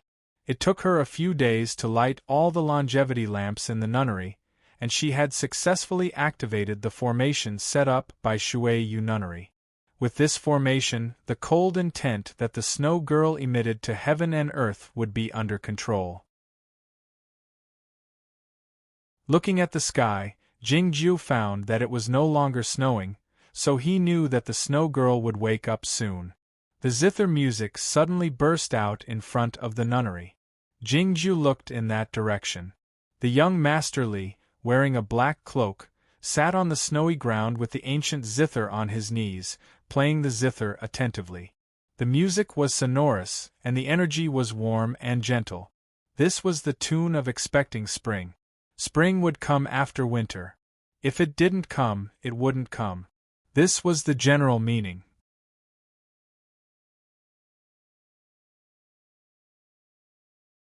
Chapter 473.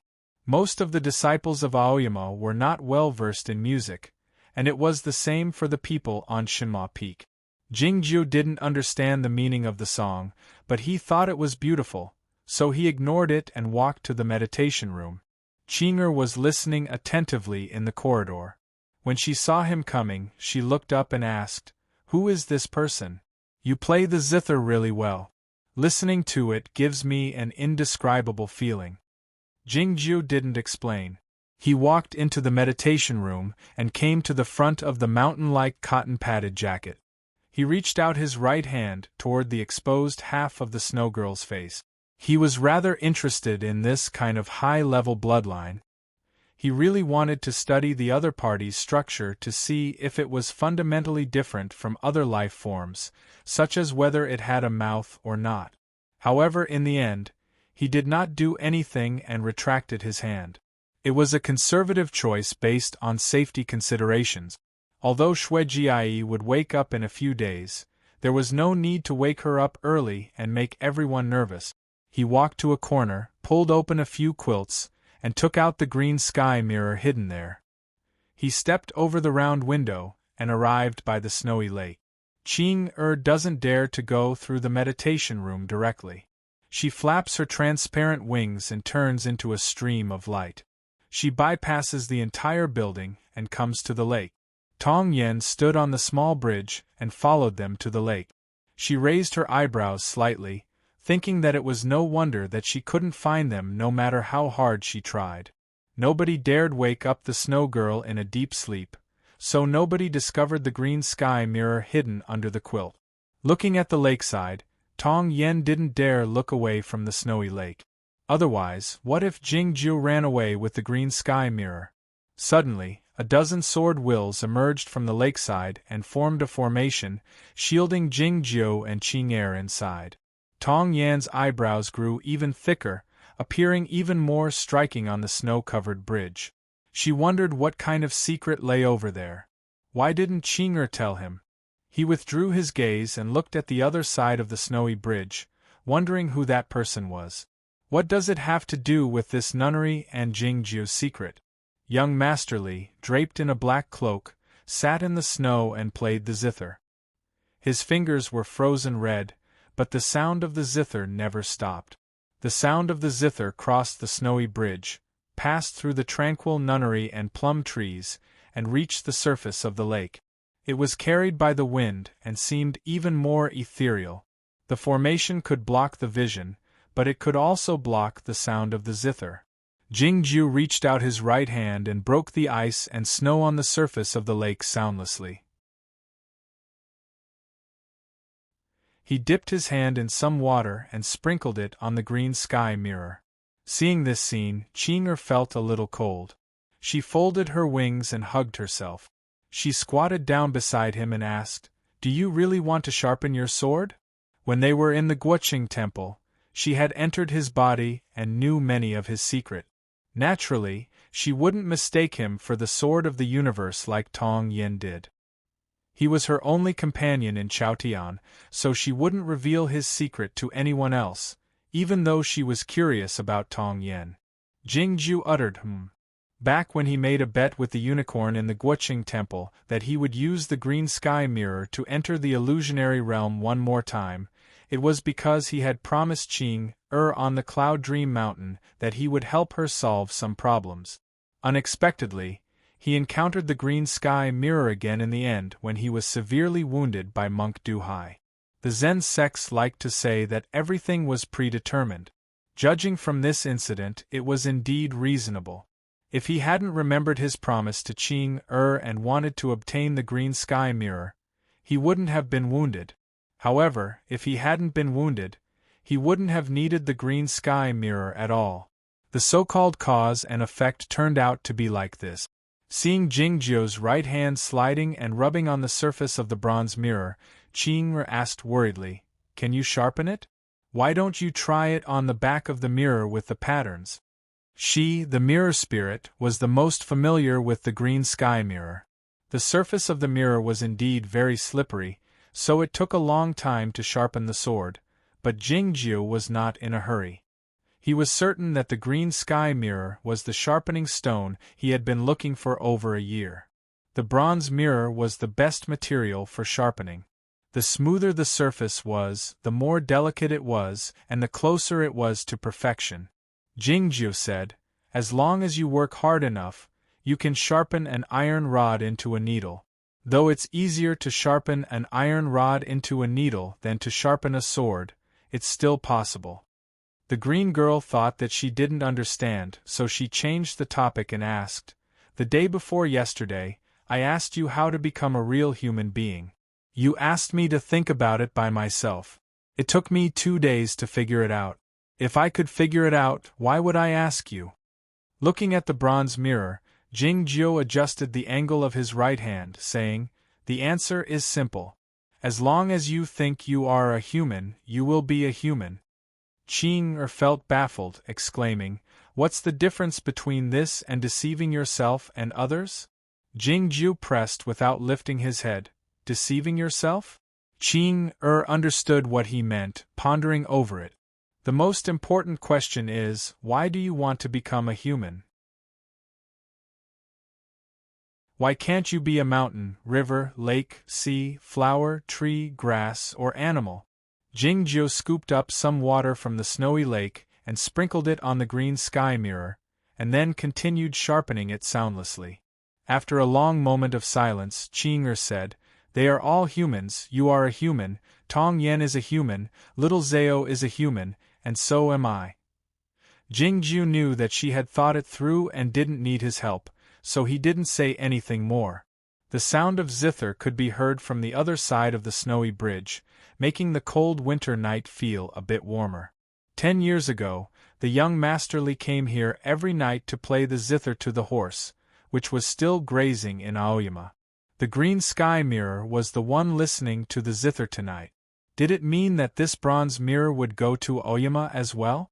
Thinking of this possibility, Jingjiu felt satisfied. The longevity lamps hanging on the trees by the lake illuminated the nunnery hall and his face. As the formation of the Shuiyu nunnery was set up, the golden tent in the meditation room was isolated. The wind and snow stopped and the temperature rose. The ice on the surface of the lake cracked open with cracking sounds. A lotus branch that had been pressed down by the ice and snow the night before broke through the snow and straightened its body. A familiar voice rang out in the deep part of his mind. After some thought, Jingjiu slowed down the movement of his right hand and made it a bit gentler. In the illusionary realm of the green sky mirror, the violent wind was howling, and the dark clouds were everywhere. A flash of lightning would illuminate the night sky every few seconds. The lightning was extremely magnificent, extending from the northernmost part to the ocean in the southernmost part, as if it would tear the sky apart. It was at least 10,000 miles long. Along with the lightning were the rumbling heavenly thunders and the snowflakes that came from nowhere. The eldest young Master Zhang climbed to the top of the small hill behind his house while wearing a thick cotton-padded jacket. He stood up straight with his hands on his waist, cursing loudly at the lightning in the night sky. What he said couldn't be expressed in words. It was merely a dirty word about the damned heaven. All of a sudden, the thunder in the night sky grew softer, and the dreadful and magnificent lightning struck at a much slower frequency. Even the snowflakes grew thinner. The eldest young Master Zhang was taken aback at first, and then he went down the hill as quickly as he could. He returned to his own courtyard and locked the door after a long time. He got into bed without washing his feet and covered his head and face with the quilt. He turned his back to the door and fell asleep. It was impossible for him to fall asleep. He opened his eyes wide in the dark under the quilt, wondering if the emperor had become the god. Thinking of this question and whether the emperor had heard him cursing, he felt very nervous. He didn't notice that a corner of the quilt on his son and daughter-in-law had been lifted in the next room, and he didn't know that the sleeping people in the nearby Zhaojuja house and many other houses in the county had already woken up. This chapter is well written, and the previous chapters are also very good, but this chapter is more important. The title of the chapter was prepared before the book was written. This is a famous poem by Li Bai. The great way is like the blue sky, and I cannot see it alone. The concept of the two sentences will be used more thoroughly after a few 100,000 words. Also, friends, among the authors who are still persistently updating during the annual conference, I am the only one. This style is really not right. Even I am not used to it. Furthermore, I haven't saved any manuscripts. I write them during the day and post them at night. I am really too diligent. It will take me 5 hours to fly back to the Qin Kingdom tomorrow. I will definitely have to ask for leave. Also, young Master Li's father was really dead at the beginning. This was the conclusion Jingju reached when he asked the curtain man. Later, I made a mistake with Duke Lu and wrote that he was still alive, so I have been writing as if he was still alive. Sorry, this is not a matter of heart, it is a matter of memory. Everyone should be able to see that I am getting old and really can't do these things anymore. Please sympathize.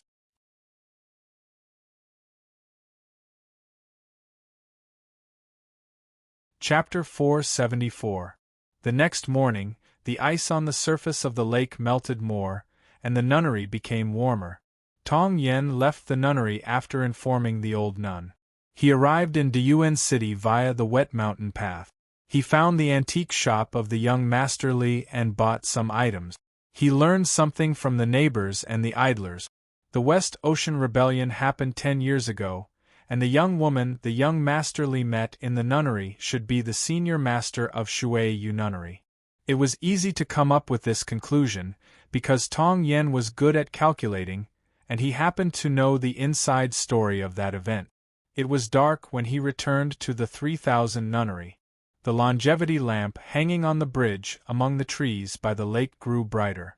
Tong Yen came to the meditation room and looked inside. The snow girl was sleeping soundly in the quilt mountain. It was unclear when she would wake up. Sitting by the lake by the window, Jingjiu was writing something on a piece of paper with a pen in his hand while looking at the thin ice on the surface of the lake. Sitting on his shoulder, Qing hummed a song of the old Chu kingdom in the illusionary realm. Tong Yen thought these scenes were interesting, a hint of smile showing on his tender face. Jingju didn't care about the affairs of the mortal world. He was familiar with the unworldly places like the Guoqing Temple and Shui Yu Nunnery, looking like a natural monk. Then, he thought of his young sister Bai Zhao, the smile on the corners of his mouth fading away, but his eyebrows grew thicker because of the raised eyebrows. If he didn't care about it, how could he have so many talented women by his side? He had the senior master Guodong 10 years ago, and now he had Qing'er by his side and the snow girl sleeping soundly in the quilt mountain behind him. The sound of zither could suddenly be heard in the dark night. Tong Yen turned around and walked to the front of the bridge, looking in the direction of the sound. The young Master Li didn't sit on the snowy ground, but on the low stool he brought with him. He placed the zither on his knees, the sound of the zither coming from the strings. What he played tonight was Introduction to a Good Night. This piece of music had been played here 10 years ago, on the stone stool by the lake. Jingju's ears twitched slightly.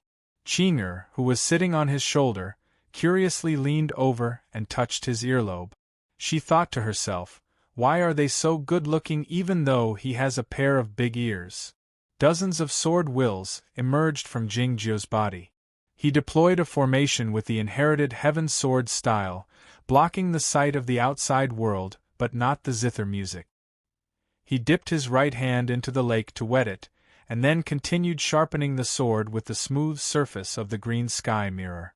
The cold lake water quickly turned into mist and rose into the air. His hand was faintly discernible in it. Qing'er thought that this was also quite nice. The sound of the zither continued without a pause. Many songs were changed, but Jingjiu did not notice. Time passed slowly. The night deepened. Jingjiu suddenly raised his head and disappeared from the lakeside. Tong Yen had also sensed the change of energy in the meditation room. She knew something was wrong, so she came to the front of the young masterly by stepping on the thin snow on the stream. She turned around and struck out with her palm. A shapeless energy came out from his palm and spread out with the wind. It looked like a mirror reflecting the stone bridge, the nunnery hall and the blue sky ahead. In an instant the scenes became blurry, because a thin layer of frost had formed on the surface of the mirror. The extremely cold frost easily broke the magic method of Zhongzhou school attached to the shapeless light mirror, and spread to the back of his hand and wrist, and then moved upward. Tong Yan's face was pale. She felt the Zhen Yuan flowing in her body had slowed down dramatically, and even the spiritual energy of her yuanying had weakened a bit. In the meditation room, the snow girl had opened her eyes. Her dark pupils exuded a dreadful cold intent, and the tiny but beautiful snowflakes were dancing in the air. Jingjiu came to the front of the quilt after breaking thousands of tiny snowflakes. "Stop it," he said while staring into her eyes. Looking at him in silence, the snow girl realized that this human was threatening her. Nobody in Chaotian could threaten her, but Jingjiu had done so twice already. It was because he had seen her at her weakest, and he had what she wanted the most: the absolutely cold world. In front of the stone bridge, the cold intent had disappeared. The frost and snow had already covered Tong Yan's shoulders. He coughed twice, spitting out some blood that looked like red crystals. It was evident that he was wounded badly. The young Master Li was not a cultivation practitioner. Though he didn't face the attack of the cold intent directly, he was wounded more severely. He had already passed out in the snow. Tong Yen turned to look at him and shook her head. She stuffed a magic pill into his mouth, and then asked the nuns of the nunnery to carry him and the zither back to the room. "There are flames in the lantern. You should be able to sense them clearly. As long as you know the connection between these flames, you will be able to master this formation." Jingjiu took out a thin booklet from his sleeve and put it on the quilt in front of the snow girl. "This is also a kind of formation. You should learn it as soon as possible, and then we'll leave here." The cover of the thin booklet had no words written on it. The words on the cover were fresh after being blown up by the wind coming in from the window. The words were simple, but the sword shapes on the cover were extremely complicated, making one dizzy just by looking at them. It was even more difficult to learn them. If Gu Qing were here, he would be able to recognize that this booklet was the most important part of the Aoyama sect, the inherited heaven sword style. Having done all this, Jingjiu walked out of the meditation room and came to the front of the stone bridge. Jingjiu said to Tong Yen, "The Snowy Kingdom has only social classes, but no society. She has no companions, only her subjects. As such, she only knows how to give orders, and doesn't know how to communicate with others. If a life can't sense her will and doesn't submit to her in time, she will judge that it should be eliminated." Tong Yen asked, "So the first thing she did after waking up was to kill him? Then why were the old nuns in the nunnery safe and sound?" Jingjiu thought about it and said, "Maybe she was tired of listening to the zither these days." After a moment of silence, Tong Yen said, "We have to find a way to solve this problem." If it was true, people would die wherever the snow girl went. They had no way to hide her whereabouts, and those who died were innocent. "Yes," Jingjiu said, "she needs to learn how to get along with other lives." Tong Yen said, "First of all, she needs to be able to communicate with her. You are the best candidate since you can understand her words." Jingjiu said, "I haven't been ordered by anyone, so I can't communicate with her in a real and effective way." "So?" asked Tong Yen. "You go," said Jingjiu. Having said that, Jingjiu returned to the lakeside and continued to sharpen the sword, as if nothing had happened. After a long moment of silence, Tong Yen walked into the meditation room with heavy step. The cold intent of the snow girl stopped leaking out, and the wind and snow were gone in Diyuan City. The surroundings of the nunnery became warmer and more humid, but it was still very cold in the meditation room, with a thick layer of ice and frost on the walls and eaves. A dozen transparent icicles were hanging on the round window, cutting the scenery of the snowy lake and winter trees into many thin strips, giving off a peculiar sense of beauty. The snow girl was still wrapped in the cotton quilt, with only her small face exposed. Her face was snow-white, devoid of a nose and a mouth. Strangely enough, her face was not ugly, but rather had a peculiar sense of beauty. Tong Yen thought that she was indeed a being of the highest state in Chaotian. It was a common opinion in the cultivation circle that a being of the highest state was extraordinary. Regardless of whether one was extremely beautiful or extremely ugly, extremely upright or extremely peculiar, they all meant that one was extraordinary. On the contrary, the truly powerful beings must have an outstanding or impressive appearance. Thinking of Jingju's face, Tong Yen suddenly felt bored. When one felt that life was boring, one would be more fearless. Tong Yen calmed down and bowed to the snow girl, saying, "Your Highness, I'm Tong Yen, a disciple of the Zhongzhou school." The snow girl didn't give any response, nor did she make any sound. Tong Yen believed that the snow girl could understand the human language, so he continued, "We might have to stay here a little longer, waiting for the masters to make a decision." The snow girl looked at him in silence. Tong Yen sensed an unprecedented pressure, saying with a pale face, "In order to fight against that being in the snowy kingdom, the humans will choose to help you. This is my prediction." The pressure disappeared. Tong Yen steadied his mind and continued, "You are a highly intelligent being in a high state. Many humans might not be able to understand your intention. In order to avoid any misunderstandings and troubles, you have to learn how to communicate with humans." Having said that, he took out a bronzeware, a porcelainware, and a few books. There were inscriptions on the bronzeware, and pictures on the porcelainware. Among the books, there were the simplest scriptures and a collection of poems by the immortals. These were the things he bought in Dayuan City that day. Before Jingju told him, he had already figured out what he might need to do next. To become the teacher of the princess of the Snowy Kingdom, it was destined to be recorded in the history of the cultivation world. It was much more important than Gu Qing's identity as the royal teacher.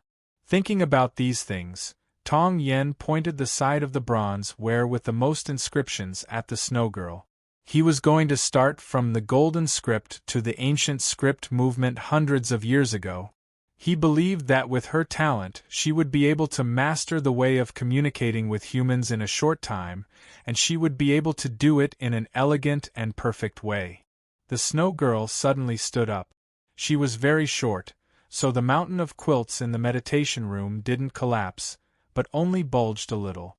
Tong Yen was a bit alarmed. The snow girl suddenly ran out of the window. The quilt she was wearing was very large, reaching the ground and covering her feet completely. It looked like she was floating. Tong Yen was quite surprised, wondering what was going on. By the lake, when Jingjiu was about to continue sharpening the sword with some water, he found his right hand touched something hard. When he looked up, he found the surface of the lake was frozen again. A breeze came along with the snowflakes. The snow girl came to the field and stared at his eyes. Qing'er was very scared. She hurriedly slipped down from his shoulder and hid behind him. Every time before sharpening the sword, Jingjiu would set up a formation with the inherited heaven sword style to isolate himself from the outside world. Now it seemed that his inherited heaven sword style was useless to the snow girl. Jingju felt again that he should practice the inherited heaven sword style better. Then he thought of a possibility, and the look in his eyes changed slightly. He had given the snow girl a book of the inherited heaven sword style. Could it be possible that she had learned it in such a short time? The snow girl was covered with the quilt from head to toe. Only her snow-white face and black gem-like eyes were exposed. She looked like a cute, playful little girl. Her voice was also very cute. Jingju looked at her in silence, thinking that this was the most horrible thing he had seen in his 2 lives of cultivation. When I was thinking, I decided on this scene. Please think of the Snow Girl as E.T. As I said before, I like the Snow Girl very much. Many readers are discussing whether I will take her as a disciple of Shinma Peak or something. Don't even think about it, ha ha ha.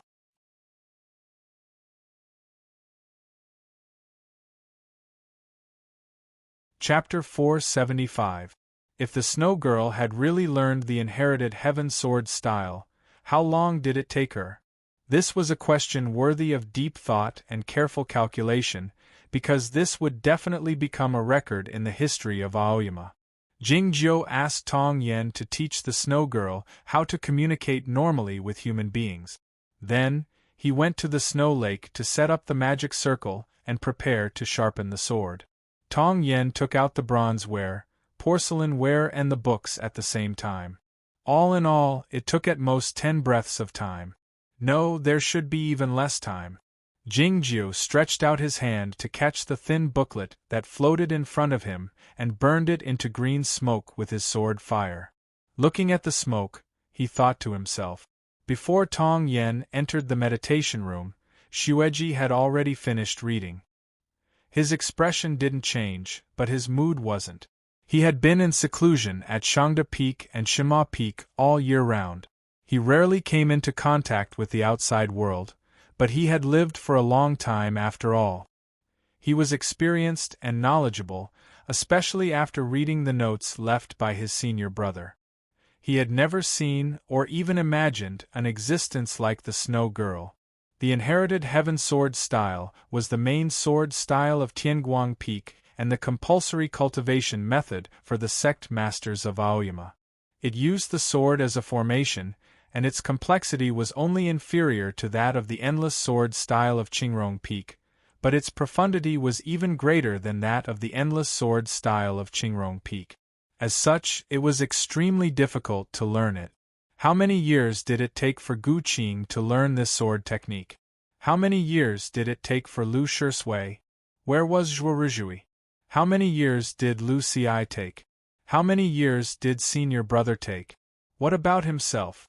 In Aoyama's hundreds of years, countless sword Dao geniuses were no match for her. Far inferior to her. Jingjiu wasn't disheartened. He just sighed with emotion that the gap in life was so huge. Just like a moment ago, Tong Yen thought of his face in the meditation room. It was really boring. The things that Tong Yen wants to teach you are really boring. If you don't want to learn, then don't. Jingjiu looked at Shuejiai and said. He had made up his mind that he could not teach her anything. At this rate, it would only take her a few days to master all the cultivation methods in the history of the human race. Most importantly, if she learned about human hypocrisy, conspiracies, and sometimes unreasonable impulse to kill indiscriminately through those books, then things would really get out of hand. But, do you want to learn Go? One of them has a chess piece that looks like your eyes. It's beautiful. Jingjiu suddenly asked. Qing is sure that the chess player is not only heartless but also thick-skinned. She can't help but cover her face with her transparent wings, but she can't hide the shame on her face. Shuejiai looked at Jingjiu in silence. If it were someone else, even someone as thick-skinned as Zhuoruzhui, he would feel a little embarrassed under such a gaze. However, Jingjiu would not. He said calmly, I said no. I can't go to that place myself at the moment, and I can't bring you there unless you can help me reach that state as soon as possible. Qing knew where the place he was talking about was. She couldn't help but glance at him, wondering if he wanted her to help him ascend. It was such a shameless request, but he said it so calmly and matter-of-factly. It was enough. Jingjiu didn't expect the Shuejiai to agree to his request right away. What he did was merely to foreshadow his request. Who knew what it would be useful in a few hundred years? Since the sword formation was broken, Jingjiu had no way to sharpen his sword. He picked up the green sky mirror and left the snowy lake. The Shuejiai followed him with the quilt on her head. She looked like a little girl ghost drifting in the air. The young masterly woke up slowly. Thinking of the immortal master who had suddenly appeared in front of him and the formidable frost, it took him a long time to come back to his senses. He was about to leave while holding the ancient zither. As he passed by the stone bridge, he happened to see the Shuejiai following Jingjiu. Standing in front of the young master, Jingjiu rubbed her head like an elder, saying something to her. The young masterly felt it odd, but his gaze was attracted by the Shuejiai. She should be the little girl who was pressed under the quilt on the mountain the night before. The young masterly thought that she had indeed recovered from her illness. He was surprised and happy at the same time, but he smiled wryly at himself when he thought of how anxious he was at the time. He was merely a mortal, but he tried in vain to save a fairy lady. It was the same as asking for magic pills for that girl when he knew she was ill. It was truly ridiculous. The young masterly turned around and walked toward the outside of the nunnery hall with the ancient zither in his arms, looking a bit lonely from behind. The path of immortals and immortals was different. Looking at the figure disappearing into the distance, Tong Yen thought of these 4 words in silence. He was fully aware that this person didn't play the zither for them, but for the senior master of Shueyu Nunnery. However, it was all in vain, regardless of whether it was the infatuation or the long-lasting affection, or the distant longing. One had to understand this principle before embarking on the path of cultivation. The difference in lifespans and the different levels of the world meant that the old friends and relatives would eventually drift apart and see each other across the grave. Jingjiu had understood this principle when he was 5 years old. Normally, he wouldn't feel sentimental about it, but it was probably because of the similar situation that he felt pity for this person. He walked back to the meditation room, intending to put away those bronze wares and porcelain wares and bring them to the young masterly in Diuan City the next day. Since the Shuejiai was unwilling to learn these wares, it was useless to keep them with him. It was then that he suddenly felt something was out of place. He came to the window and found that the waves had formed on the surface of the lake, and the sword of the universe was hovering over it. The Shuejiai stood at the head of the sword while wrapped in the quilt, and Jingjiu stood behind her with the green sky mirror tied on his back, and Qing sat on his shoulder. Was he going to leave so soon?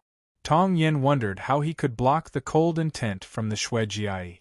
Did Jingjiu have a way to bring the lantern formation of the nunnery hall with him? And he hadn't put away his wares yet.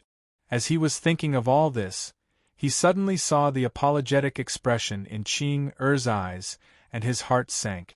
I can't do anything about it. The green sky mirror is in his hands, Qing said with an indignant expression. Tong Yen didn't say anything. He called out the magic treasure without hesitation and struck it toward the surface of the lake. It was daytime, and the spring sun was very bright in the blue sky, but it suddenly grew a bit dimmer. The longevity lamps in the nunnery hall were lit up at the same time.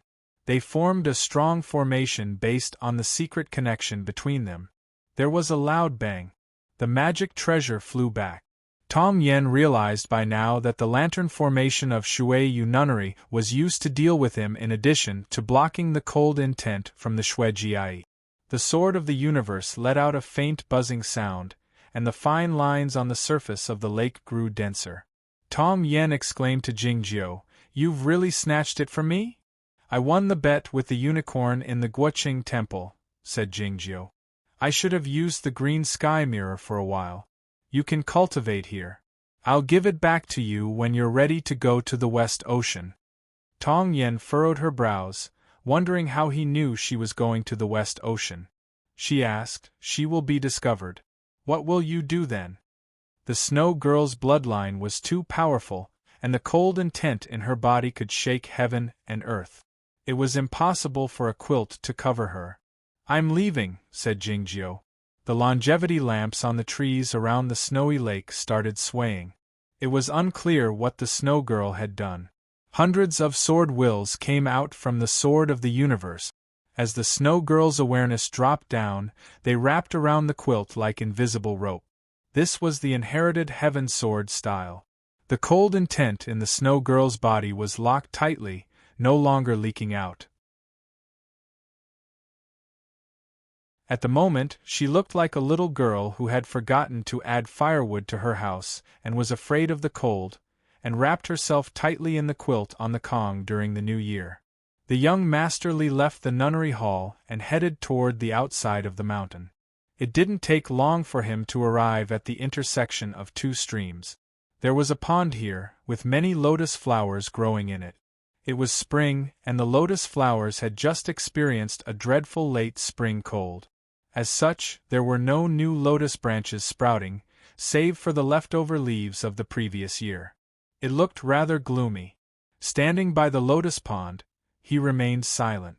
It was unclear what was on his mind. An object suddenly dropped down from the sky right in front of him. He reached out his hand reflexively to catch it, and found it was a small ceramic vase. He lifted his head and saw a sword light flying toward the horizon. The sword light traveled at a high speed, disappearing into the horizon in a few seconds. He looked at the sky in silence, and didn't pull back his gaze for a long time. End of this chapter. You're tuning in to the Phoenix Nights YouTube channel. Don't forget to subscribe and join us on this journey to catch the most captivating stories.